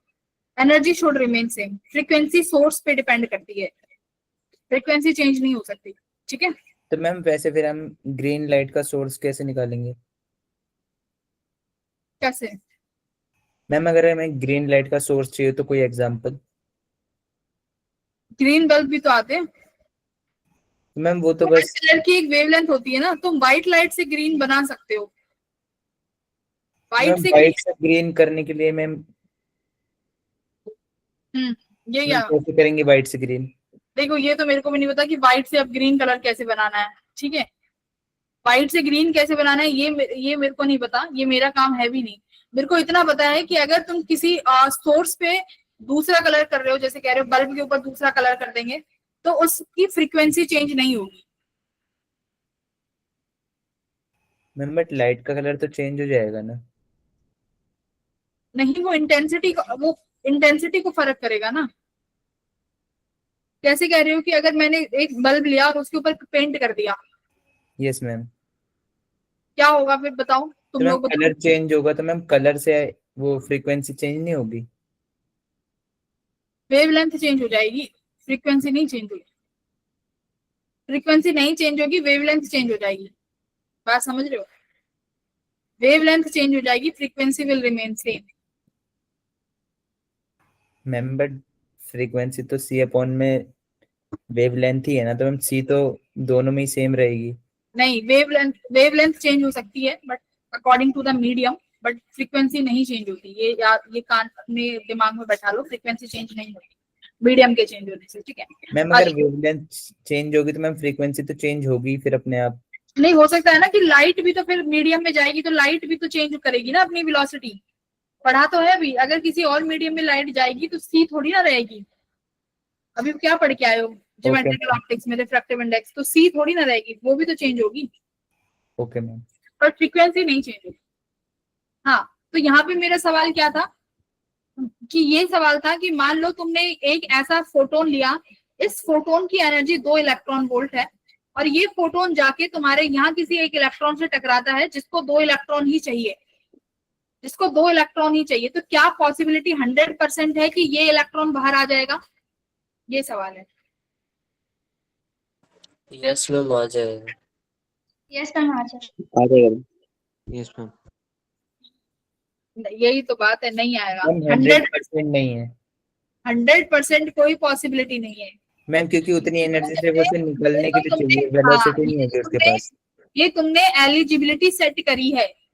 ये आपने एलिजिबल, जैसे होता है ना कि अगर तुम्हें जेई का फॉर्म भरना है तो 12th में 75% चाहिए, मिनिमम 75% चाहिए। अगर तुम 75 से ज्यादा भी ले आओगे तो ऐसा तो नहीं है जेई तुम्हें एडमिशन दे देगा। 75 से ज्यादा भी ले आओगे तो ये तो नहीं, और अगर तुम 75% भी ले आते हो तो ऐसा तो नहीं है कि तुम जेई क्लियर कर लोगे। करेक्ट। तो ये तुमने क्या सेट किया है, 2 इलेक्ट्रॉन वोल्ट तो कंडीशन है, जिसे हम यहाँ पर क्या बोलते हैं, थ्रेशोल्ड फ्रीक्वेंसी। क्या बोलेंगे? Threshold frequency. जैसे एनर्जी किसके ऊपर है, एच न्यू पे। एच तो कैसी वैल्यू है, एच तो कांस्टेंट वैल्यू है, एच तो कांस्टेंट है। इसका मतलब एनर्जी सारी की सारी किस पे डिपेंड कर रही है, फ्रीक्वेंसी पे, है ना। किसकी है ये एनर्जी, ऑफ फोटोन। तो फोटोन की एनर्जी बेटा सारी की सारी किस पे डिपेंड कर रही है, फ्रीक्वेंसी पर। तो अगर आपको किसी भी मेटल सरफेस से इलेक्ट्रॉन को इमिट आउट कराना है तो तुम्हें क्या चाहिए होगा, थ्रेशोल्ड फ्रीक्वेंसी चाहिए होगी। अगर उस थ्रेशोल्ड फ्रीक्वेंसी पे आप लाइट को इंसिडेंट करा रहे हो तो देयर आर चांसेस कि हमारा इलेक्ट्रॉन क्या हो जाए, इमिट हो सकता है, और ये भी चांसेस है कि इमिट ना हो। दोनों पॉसिबिलिटीज है, ठीक है, दोनों पॉसिबिलिटीज है, हो भी सकता है और नहीं भी। इतना क्लियर हुआ यस कि इलेक्ट्रॉन को इमिट करने के लिए मिनिमम चीजें क्या है, एक तो वर्क फंक्शन मेटल का, तो मेटल का वर्क फंक्शन हर मटेरियल का अलग होगा। दूसरा, जितना वर्क फंक्शन है वो मिनिमम वैल्यू हमें उस फोटोन की चाहिए जो आके इंसिडेंट होगा। अगर वो मिनिमम वैल्यू मिल भी जाती है तब भी चांसेस नहीं है कि मेटल का इलेक्ट्रॉन बाहर आ सके। अच्छा, अब एक बात बताओ, अब मैं ग्रीन की जगह कौन सी लाइट लेके आती हूँ, वॉयलेट लाइट। क्या ले आई अब मैं वॉयलेट लाइट उठा के ले आती हूँ। वॉयलेट लाइट की एनर्जी इससे ज्यादा होगी ग्रीन वाले से। यस मैम वॉयलेट लाइट की एनर्जी तो इससे ज्यादा होगी, तो मैं मान लेती हूँ इसके पास कुछ एनर्जी है 4 इलेक्ट्रॉन, ठीक है।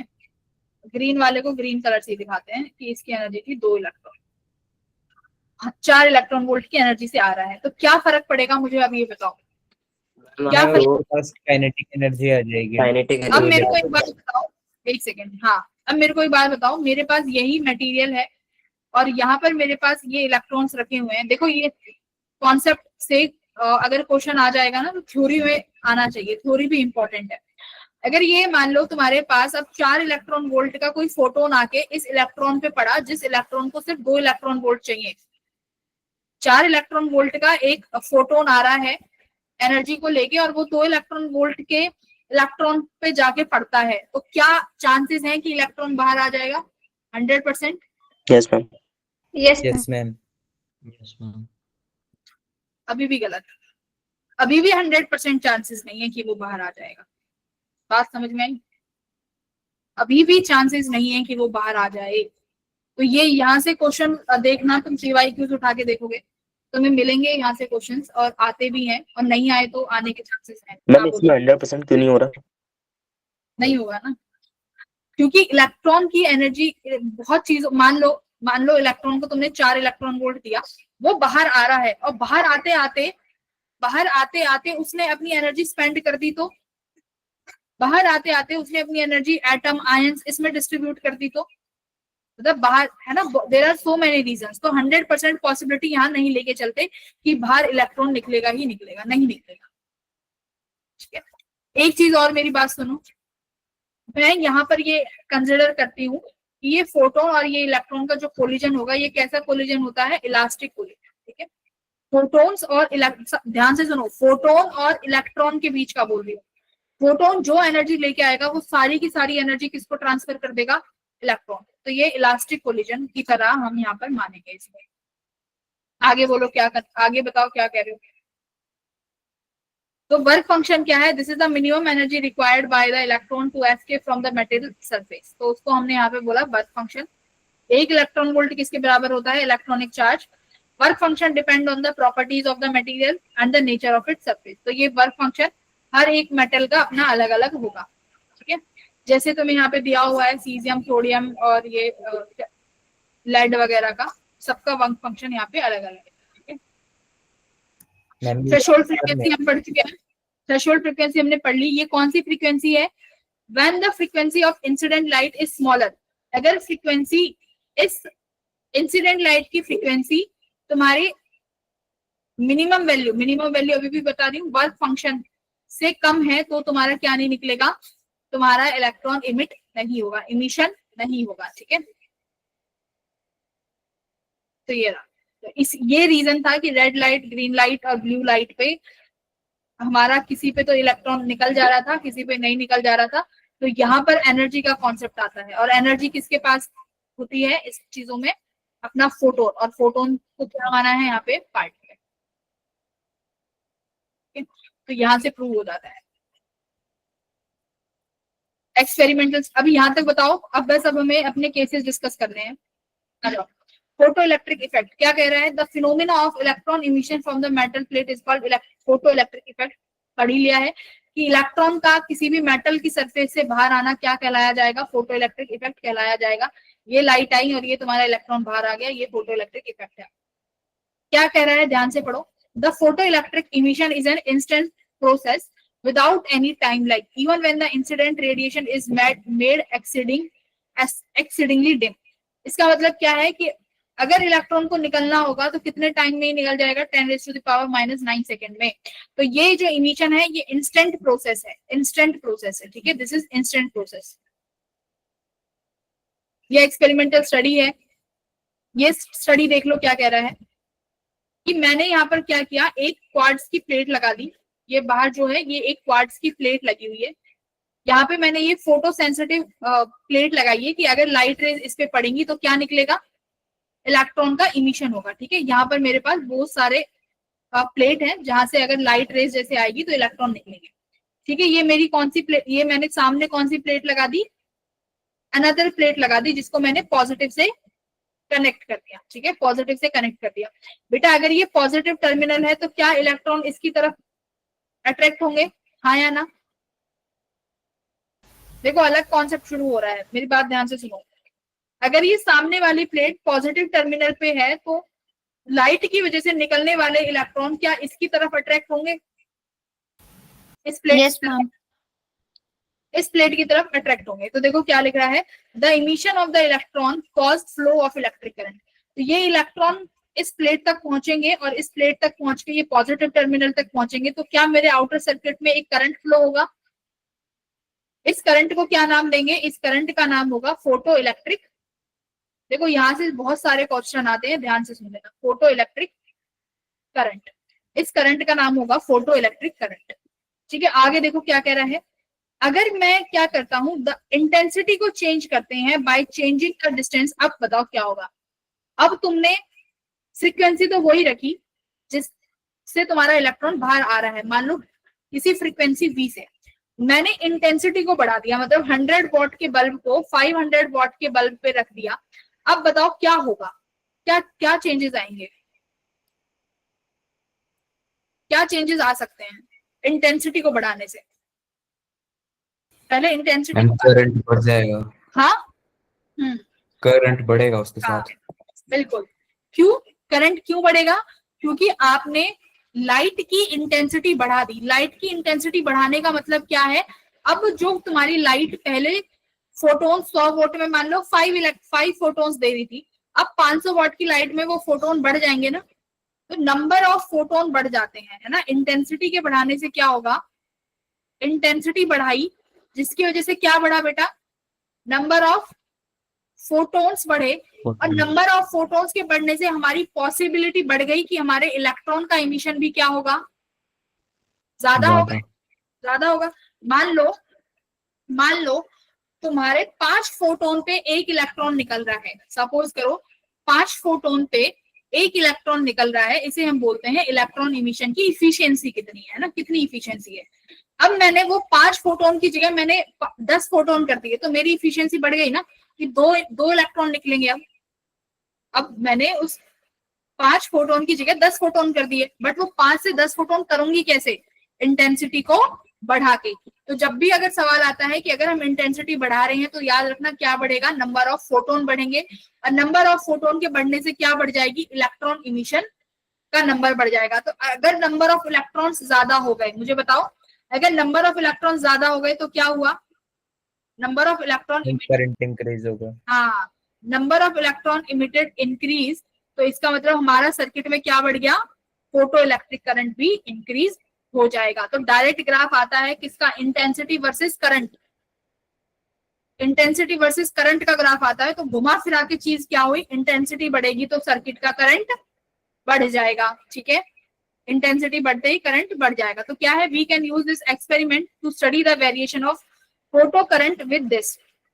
अब हम क्या क्या पढ़ेंगे, देखो किस किस चीज का वेरिएशन देखेंगे। इंटेंसिटी ऑफ रेडिएशन, वो हम देख चुके हैं कि इंटेंसिटी ऑफ रेडिएशन से करंट पे क्या फर्क पड़ेगा। सेकंड और क्या देखना बाकी है, potential difference between A and C. अगर ए और सी के पोटेंशियल के साथ अगर हम कुछ चेंजेस करते हैं तो क्या होगा। तीसरा चेंज देखेंगे फ्रीक्वेंसी के साथ। चौथा चेंज देखेंगे मटेरियल के नेचर के साथ। चारों पर क्वेश्चंस आने की संभावना पूरी पूरी है, थ्योरी बेस्ड क्वेश्चन भी आते हैं। आ जाओ, इंटेंसिटी का इफेक्ट समझ में आ गया। आगे बढ़ती हूँ, इंटेंसिटी का तो तुम्हें समझ में आ गया है। तो क्या लिख रहा है, photo current increases linearly with intensity of light. यहां तक किसी को दिक्कत है बेटा? जल्दी बताओ। फोटो हाँ। करंट के बढ़ाने हाँ। से, ठीक है, बहुत अच्छे। ग्राफ देख लो, लीनियर ग्राफ आएगा क्योंकि इंटेंसिटी के साथ फोटो इलेक्ट्रिक करंट बढ़ेगा, तो this will be your linear graph बढ़ेगा। ठीक है, तो बता भी दिया, फोटो करंट से नंबर ऑफ फोटो इलेक्ट्रॉन्स जो इमिट होंगे वो पर सेकंड में बढ़ जाएंगे।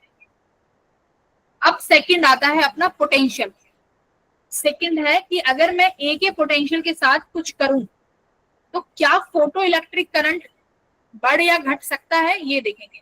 पहले तुम बताओ क्या होगा। ए पॉजिटिव पोटेंशियल पे है ना, ए किस पे है, पॉजिटिव पोटेंशियल पे। मैं क्या करती हूँ, देखो पहले देखते हैं कितना कितना पोटेंशियल किया हुआ है मैंने, 10 वोल्ट। ठीक है, ए का पोटेंशियल कितना है, 10 वोल्ट। मैंने ये 20 वोल्ट किया तो करंट देखो कितना आया, 20 माइक्रो एम्पियर। देखो देखो ध्यान से देखो, 10 वोल्ट पे कितना करंट था, 10। मैंने 20 वोल्ट किया तो सर्किट का करंट हो गया कितना, 20। मैंने 30 वोल्ट किया तो कितना हो गया, 30 हो गया। मैं और पोटेंशियल बढ़ाती हूँ, यानी एनोड का पोटेंशियल मैं प्लस और बढ़ाते जा रही हूँ, तो 40 करा तो बेटा अब भी 30 आया। अब करंट का चेंज नहीं हो रहा है। कोई बता पाएगा रीजन क्या? समझ में आ रहा है कि एनोड का पोटेंशियल बढ़ाने पे हमने देखा करंट बढ़ा, लेकिन एक पॉइंट के बाद करंट सैचुरेट हो गया। कैन यू, डायग्राम से ही पता चल रहा होगा आप लोगों को, पता चल रहा है क्या हुआ? हाँ, पता चल रहा है क्या हो रहा है? अरे बताओ, हम सब करे जा रहे हो क्या रहा है, पता चल रहा है? मैम पहले कॉन्स्टेंटली उसके साथ बढ़ेगा, फिर उसके बाद वो एक की वैल्यू पे टिक जाएगा। हाँ, क्यों टिकेगा, वही सवाल है। आ जाओ, क्यों टिकेगा, यही सवाल है। देखते हैं क्यों। देखो तुम्हारे पास यहाँ पर एक मटेरियल की प्लेट रखी हुई थी जिससे इलेक्ट्रॉन्स बाहर आ रहे थे, तो मैं मान लेती हूँ कि कितने इलेक्ट्रॉन्स आ गए बाहर बेटा। मैंने ये कितने इलेक्ट्रॉन्स है, 1 2 3 4 5, लो ये सारे मान लेते हैं। ठीक है, ये मेरे पास 10 इलेक्ट्रॉन्स है। अब पहले मेरे को ये बताओ, क्या इन जो तुम्हारे उस मेटल की सरफेस से इलेक्ट्रॉन निकलेंगे, क्या सब इलेक्ट्रॉन के पास सेम एनर्जी होगी? ये देखो यहाँ पे, ये तुम्हारी एक मेटल की, दोबारा इधर आ जाओ, ये मेटल की सरफेस है बेटा और ये तुम्हारे इलेक्ट्रॉन्स है। ये इलेक्ट्रॉन भाई साहब निकल रहे हैं, क्या ये जो तीनों इलेक्ट्रॉन निकले हैं ये तीनों सेम काइनेटिक एनर्जी के साथ निकलेंगे? नहीं निकलेंगे। अभी ये सुन लो, ये जो तीनों इलेक्ट्रॉन निकलेंगे इनके पास काइनेटिक एनर्जी अलग अलग होगी। ठीक है, पॉसिबल ये नहीं है कि सारे इलेक्ट्रॉन सेम काइनेटिक एनर्जी के साथ निकलेंगे। ठीक है, हो सकता है किसी के पास काइनेटिक एनर्जी कितनी हो, 0 हो, किसी के पास कुछ काइनेटिक एनर्जी होगी, किसी के पास कुछ काइनेटिक एनर्जी होगी। अब मेरे को एक बात बताओ, अगर तुम्हारा इलेक्ट्रॉन सी पॉइंट से ए पॉइंट तक जा रहा है, क्या उसे काइनेटिक एनर्जी की आवश्यकता है? देखो, एक एनोड हेल्प कर सकता है, एनोड एक हेल्प कर रहा है काइनेटिक, उनको क्या करने की, अट्रैक्ट करने का उनको हेल्प कर रहा है। लेकिन मान लो कुछ ऐसे इलेक्ट्रॉन है जिनके पास काइनेटिक एनर्जी है ही नहीं, भाई हमारे पास तो हम खुद तो चल के जा नहीं सकते, अगर हमें कोई पकड़ के खींच लेगा तो हम चल लेंगे। तो उन वाले इलेक्ट्रॉन्स के लिए मुझे एनोड को क्या करना पड़ेगा, बढ़ाना पड़ेगा। मेरी बात समझ में आई? तो जैसे जैसे तुम इस एनोड का पोटेंशियल बढ़ाओगे, वो इलेक्ट्रॉन जिनके पास एनर्जी बहुत कम है, क्या वो एनोड की तरफ खींचे चले जाएंगे? देखो, यस मान लो जब तुम्हारे पास 10 वोल्ट था तो ये 3 ऐसे इलेक्ट्रॉन्स रह गए जो बीच रास्ते में ही अटक गए, मतलब अब उससे ज्यादा वो नहीं जा सकते, और हो सकता है एनोड का पोटेंशियल इतना मैक्सिमम इनफ नहीं है कि उन्हें अपने पास खुद से खींच ले। तो क्या हुआ, ये 3 इलेक्ट्रॉन तुम्हारे सर्किट में नहीं आए ना अभी, these 3 electrons are not in the circuit, तो इनकी वजह से जो करंट जनरेट हुआ था वो नहीं हुआ। अब हमने क्या किया, पोटेंशियल बढ़ाया। पोटेंशियल बढ़ाने से क्या हुआ, एक जो इलेक्ट्रॉन था वो अभी तुम्हारी प्लेट पर पहुंच गया। तीन थे, तीन में से एक और को पहुंचा दिया तो सर्किट का करंट बढ़ता हुआ दिखाई दिया। अब मेरे पास दो ये इलेक्ट्रॉन बचे हुए हैं जिनमें जान नहीं है, जो ए तक नहीं पहुंच पा रहे, इनके पास इतनी काइनेटिक एनर्जी नहीं है कि खुद तक पहुंच जाए। तो क्या करोगे भाई, इस एनोड का पोटेंशियल और बढ़ा दोगे। बढ़ा दिया तो क्या मेरे पास सारे इलेक्ट्रॉन्स पहुंच गए, एनोड तक सारे इलेक्ट्रॉन्स पहुंचा दिए मैंने। अब एनोड तक सारे इलेक्ट्रॉन्स आ गए तो सारे एनोड्स के इलेक्ट्रॉन्स इस सर्किट में आ जाएंगे। तो क्या अब तुम एनोड का कितना भी पोटेंशियल बढ़ा लो, जब इलेक्ट्रॉन ही नहीं है तो एनोड अपने आप करंट थोड़ी ना जनरेट कर देगा। Yes ma'am. एनोड अपने आप करंट नहीं बढ़ाएगा। एनोड क्या काम कर रहा है, एनोड जिन इलेक्ट्रॉन्स के पास एनर्जी नहीं है जाने की, उनको सपोर्ट कर रहा है। तो एक बार जब आपने वो एनर्जी प्रोवाइड कर दी तो सारे इलेक्ट्रॉन्स एनोड तक पहुंच गए। उसके बाद तुम चाहे कितना भी वोल्टेज बढ़ा लो, तुम्हारे सर्किट का करंट नहीं बढ़ेगा। तो यहाँ पर हमारा क्या आता है, ग्राफ नंबर 2, जो किस किस के बीच का है, एनोड का पोटेंशियल और फोटो इलेक्ट्रिक करंट।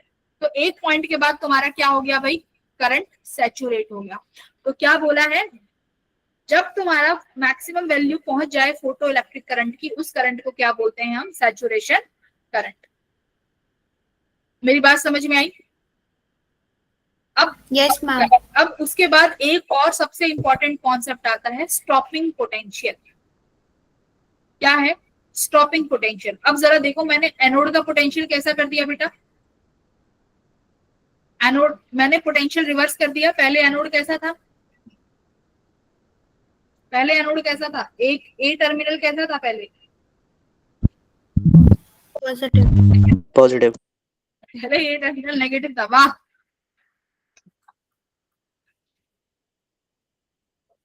कौन है ये, कौन पढ़ रहे हैं ऐसे उल्टा सीधा, और पेपर में भी फिर ऐसे उल्टा सीधा लिख रहा है क्या? Ma'am positive. मैम पॉजिटिव तो बोला सबने, नेगेटिव उसने बोला। ठीक है, पहले पॉजिटिव था, अब मैंने इसकी पोलैरिटी को रिवर्स कर दिया। अब बताना क्या होगा, पोलैरिटी को रिवर्स कर दिया। मेरी बात ध्यान से सुनो, अब तुम्हारे इस यहां से निकलने वाले इलेक्ट्रॉन्स कुछ काइनेटिक एनर्जी लेके आ रहे हैं। अब तुम्हारा एनोड भाई खुद नेगेटिव पोटेंशियल पे बैठा हुआ है, तो इस नेगेटिव पोटेंशियल तक वही इलेक्ट्रॉन पहुंच पाएंगे जिनके पास इतना एनर्जी होगा जो इस एनोड के पोटेंशियल को क्या कर सके, इस एनोड के पोटेंशियल को, उनके पास मतलब इतनी सफिशिएंट एनर्जी हो कि उनका एनोड का पोटेंशियल उसको रोक ना पाए। बात समझ में आ रही है? तो इसका मतलब अभी कौन से इलेक्ट्रॉन्स पहुंच पाएंगे एनोड तक, जिनके पास काइनेटिक एनर्जी क्या होगी, ज्यादा, एनोड से ज्यादा, जिनके पास काइनेटिक एनर्जी ज्यादा होगी। ठीक है, ओके। क्या एक भी इलेक्ट्रॉन ऐसा नहीं होगा जो ना पहुंच पाए? भाई कुछ तो होगा जो बहुत एनर्जी को लेके आ रहा होगा, जिसके पास बहुत सफिशिएंट एनर्जी होगी और बहुत एनर्जी से आएगा और एनोड के पास चला जाएगा, एनोड उसका कुछ नहीं बिगाड़ पाएगा। ठीक है, अब एनोड को फिर गुस्सा आएगा, फिर एनोड का पोटेंशियल हम क्या करेंगे, देखो अभी 20 वोल्ट पे कितना करंट जा रहा है, जब देखो अगर आपने एनोड का पोटेंशियल नेगेटिव 20 करा तो अभी कितना करंट दिखाई दे रहा है, 20 माइक्रो एम्पियर। मतलब अभी भी कुछ इलेक्ट्रॉन्स ऐसे हैं जिनके पास एनर्जी बहुत ज्यादा है, वो पहुंच रहे हैं। अब मैं क्या करती हूँ, एनोड का पोटेंशियल बेटा और बढ़ाती हूँ। दिखाई दे रहा है, मैंने 40 वोल्ट कर दिया, 40 वोल्ट करा। अभी भी कुछ ऐसे इलेक्ट्रॉन हैं बट वो बहुत कम है, देख रहे हो करंट की वैल्यू कम होती जा रही है ना भाई। अगर आप पोटेंशियल बढ़ाते जाओगे तो there are very few electrons जिनके पास इतनी एनर्जी है कि वो एनोड तक पहुंच पाए। एनोड रिपेल कर रहा है उन्हें, है ना, एनोड रिपेल कर रहा है बिकॉज नेगेटिव टर्मिनल है। इलेक्ट्रॉन भी कैसा चार्ज लेके आ रहा है, इलेक्ट्रॉन रिपेल कर रहे हैं। उस रिपल्सिव फोर्स को बीट करने के लिए क्या चाहिए, एनर्जी। मेरी बात सुन रहे हो भाई, एनोड नेगेटिव, इलेक्ट्रॉन नेगेटिव मतलब पोटेंशियल कैसा है, रिपल्सिव पोटेंशियल, मतलब रिपेल करना चाह रहे हैं। उस पोटेंशियल को ओवरकम करने के लिए वी नीड काइनेटिक एनर्जी। तो इसका मतलब जिन इलेक्ट्रॉन्स के पास इतनी काइनेटिक एनर्जी है जो इस पोटेंशियल को ओवरकम कर पा रहे हैं वो पहुंच जाएंगे, but there are very few. तो जैसे जैसे पोटेंशियल बढ़ा रहे हो क्या हो रहा है, करंट क्या हो रहा है पोटेंशियल बढ़ाने से, नेगेटिव जाएगा, ड्रॉप होता जा रहा है। 40 वोल्ट पे देखा गया और कम हो गया, 40 वोल्ट पे और कम हो गया। अब मैं क्या करती हूँ, थोड़ा और बढ़ाती हूँ क्योंकि मेरे को एक भी इलेक्ट्रॉन नहीं चाहिए। मैंने और बढ़ाया, 60 वोल्ट करा। अब देखो करंट अभी भी ढीट है, 5 माइक्रो एम्पियर, मतलब कुछ तो इलेक्ट्रॉन्स पहुंच जा रहे हैं, हो ही नहीं रहा है जीरो। ठीक है, 80 वोल्ट तक पहुंचाया, अब करंट कितना हुआ सर्किट में? 0 0 हुआ, 0 हो गया। अब ये बहुत इंपॉर्टेंट कॉन्सेप्ट है, यानी किसी भी पर्टिकुलर फ्रीक्वेंसी के लिए, देखो लाइट तुमने यूज करी है तो उस लाइट के पास एक पर्टिकुलर फ्रीक्वेंसी होगी, यानी इस पर्टिकुलर फ्रीक्वेंसी के लिए मेरे को एनोड का पोटेंशियल क्या रखना पड़ेगा कि मेरे पास सर्किट में करंट कितना हो जाए, सर्किट का करंट कितना हो जाए, 0 हो जाए। तो वो पर्टिकुलर वैल्यू ऑफ पोटेंशियल क्या कहलाई जाती है? Stopping potential. बात समझ में आई? स्टॉपिंग पोटेंशियल क्या है? Stopping potential ma'am. वो वैल्यू है कि किसी, मान लो आप कोई पर्टिकुलर फ्रीक्वेंसी की लाइट थ्रो कर रहे हो, मुझे उस फ्रीक्वेंसी के लिए अपने सर्किट में करंट 0 करना है, तो मैं कितना पोटेंशियल दूं? इसे बोलते हैं स्टॉपिंग पोटेंशियल, कि मेरा फोटो करंट क्या हो जाए, सर्किट का 0 हो जाए। तो स्टॉपिंग पोटेंशियल कैसा पोटेंशियल है? पहली बात नेगेटिव पोटेंशियल। कैसा पोटेंशियल है? Negative repulsive potential. और कैसा? नेगेटिव, मिनिमम नेगेटिव पोटेंशियल, की वो पहली मिनिमम वैल्यू बताओ जहां पर करंट को 0 कर दिया गया। 80 वोल्ट पे 0 हो गया, 80 से आप कितना ही बढ़ा लो, 90 100 बढ़ा लो, करंट तो अभी भी 0 ही रहना है। ठीक है, तो ग्राफ देखो कैसा, ऑब्जर्वेशंस क्या देखने को मिली? Increase intensity of radiation, radiation intensity बढ़ाने से क्या होगा? करंट बढ़ेगा। ओके एक सेकेंड, ये शायद कुछ और है। ये ऑब्जर्वेशन समझ में आ गई सबको? ये मैंने सब पढ़ा दिया है, ठीक है। हाँ, ये मैंने सब बोल के बता दिया है। अब with increase intensity of radiation, अब क्या कह रहा है? हम इंटेंसिटी को बढ़ा रहे हैं विद द पोटेंशियल अभी भी नेगेटिव है, पोटेंशियल को अभी भी नेगेटिव करा हुआ है। ठीक है, पोटेंशियल को अभी भी नेगेटिव किया हुआ है। तो मान लो तुमने रेडिएशन की इंटेंसिटी बढ़ा दी, इलेक्ट्रॉन आए, सारे के सारे इलेक्ट्रॉन पहुंच गए 40 माइक्रो एम्पियर, 40 वोल्ट कर दिया तो अभी भी 20 माइक्रो एम्पियर, 60 वोल्ट पे अभी भी 10 माइक्रो एम्पियर। तो इसका मतलब क्या है कि आप कितनी भी इंटेंसिटी बढ़ा लो, इंटेंसिटी का स्टॉपिंग पोटेंशियल पे क्या है? देखो नीचे वाली लाइन आराम से पढ़ो। We can see that stopping potential remains the same, चाहे आप इंसिडेंट रेडिएशन की इंटेंसिटी को कितना भी बढ़ा लो। तो इसका मतलब क्या मैं ये कह सकती हूँ, स्टॉपिंग पोटेंशियल इंटेंसिटी पर डिपेंड नहीं करता। नहीं करता। करेक्ट। तो ये अपने नोट्स में लिख लेना कि स्टॉपिंग पोटेंशियल इंटेंसिटी पर डिपेंड नहीं करेगा। किस पर डिपेंड करेगा फिर? क्या फ्रीक्वेंसी पे करेगा? क्या स्टॉपिंग पोटेंशियल फ्रीक्वेंसी पर डिपेंड कर सकता है? Yes ma'am ma'am. Stopping potential कौन से वाले का है, ए या सी वाले का? स्टॉप, देखो सी तो प्लेट है जिससे इलेक्ट्रॉन्स निकल रहे हैं, सी तो वो, सी के पास तो एक प्लेट रखी हुई है जिससे इलेक्ट्रॉन्स निकल रहे हैं। ठीक है, ए का पोटेंशियल है स्टॉपिंग पोटेंशियल।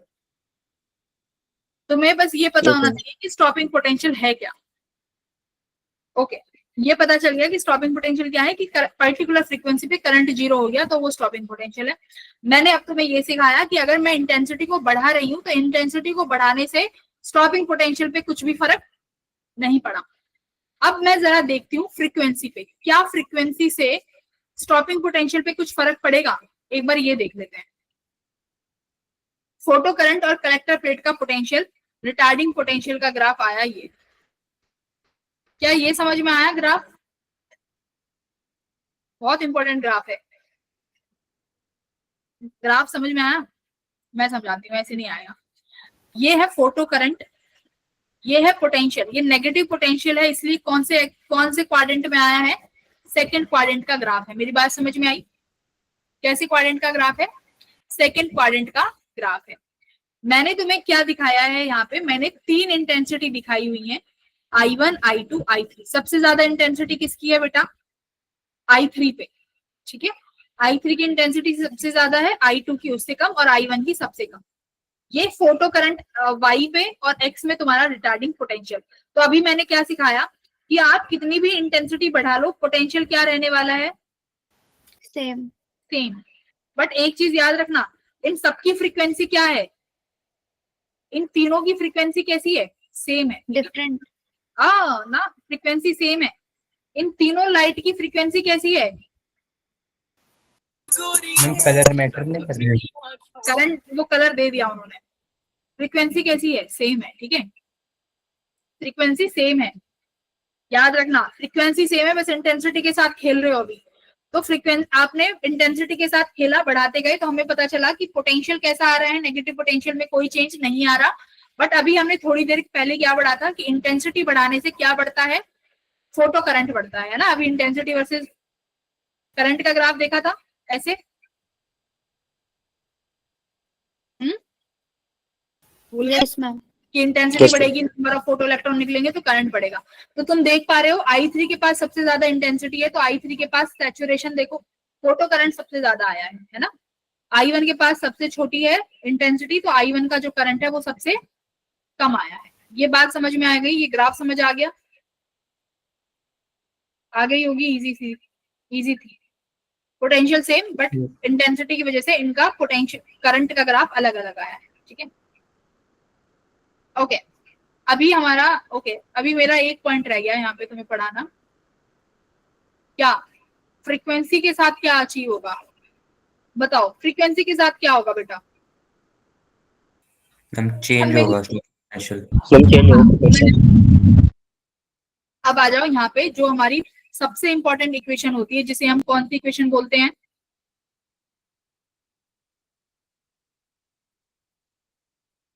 देखो मेरे पास यहाँ पर अपना एक मटेरियल का सोर्स है जहां से हमें इलेक्ट्रॉन को निकलवाना है। इसका वर्क फंक्शन मान लेते हैं कितना है, पाई, ठीक है। मेरे पास जो फोटॉन्स आ रहे हैं, इन फोटॉन्स की एनर्जी में क्या मान लेती हूँ, एच न्यू, ठीक है। इस फोटोन की एनर्जी क्या मान लेते हैं, एच न्यू। मान लो बेटा ये फाई की वैल्यू 2 इलेक्ट्रॉन वोल्ट है, तुम जो ये एनर्जी लेके आ रहे हो मैं इसको 6 इलेक्ट्रॉन वोल्ट मान लेती हूँ। मेरे को ये बताओ कि जो इलेक्ट्रॉन होगा जो मैक्सिमम काइनेटिक एनर्जी के साथ निकल सकता है, वो वैल्यू कितनी होगी। मान लो कोई इलेक्ट्रॉन निकला और वो मैक्सिमम काइनेटिक एनर्जी के साथ निकला है, वो मैक्सिमम वैल्यू कितनी हो सकती है, 4 4 इलेक्ट्रॉन वोल्ट। इसका मतलब तुम्हारे पास जो ये एनर्जी आ रही है विच इज एच न्यू, ये 2 जगह एक्सपेंड हो रही है, कहाँ कहाँ, ये एच न्यू किसके बराबर है, सरफेस से इलेक्ट्रॉन निकालने के लिए और मूव करने हाँ के लिए। फाई यानी वर्क फंक्शन प्लस ये यहाँ रखना, ये जो काइनेटिक एनर्जी है ये कौन सी वैल्यू होगी बेटा, काइनेटिक एनर्जी की मैक्सिमम वैल्यू। मैक्सिमम हम ये नहीं बता सकते कि कौन सा इलेक्ट्रॉन कितनी एनर्जी के साथ आएगा, हम नहीं बता सकते, ये हमारे परे की बातें हैं। बट हम इतना बता सकते हैं कि मैक्सिमम वैल्यू कितनी हो सकती है। तो अगर ये तुम्हारे पास कितना था, 6 इलेक्ट्रॉन वोल्ट था, और तुम्हारे उसका वर्क फंक्शन 2 इलेक्ट्रॉन वोल्ट है, तो सिंपल सी बात है काइनेटिक एनर्जी मैक्सिमम कितनी होगी, 4 इलेक्ट्रॉन वोल्ट। या तुम क्या लिख Yes, सकते हो, मैक्सिमम काइनेटिक एनर्जी किसके बराबर है, एच न्यू माइनस पाई। ये इक्वेशन समझ में आ गई। Yes ma'am. और इसको ऐसे लिखते हैं H new minus H new not. New not का मतलब क्या है, कौन सी फ्रीक्वेंसी है, threshold frequency. Threshold. New not लगा दिया तो न्यू नॉट का मतलब समझ लो ये थ्रेशोल्ड।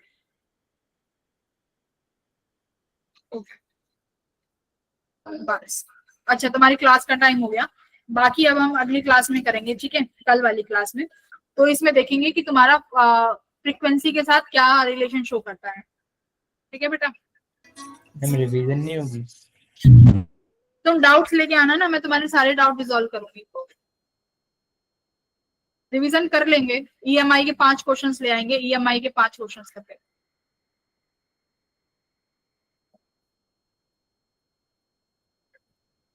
चलो बाय बाय एवरीवन। बहुत इजी चैप्टर है, 2 दिन और लगेंगे, 2 दिन में और कंप्लीट हो जाएगा।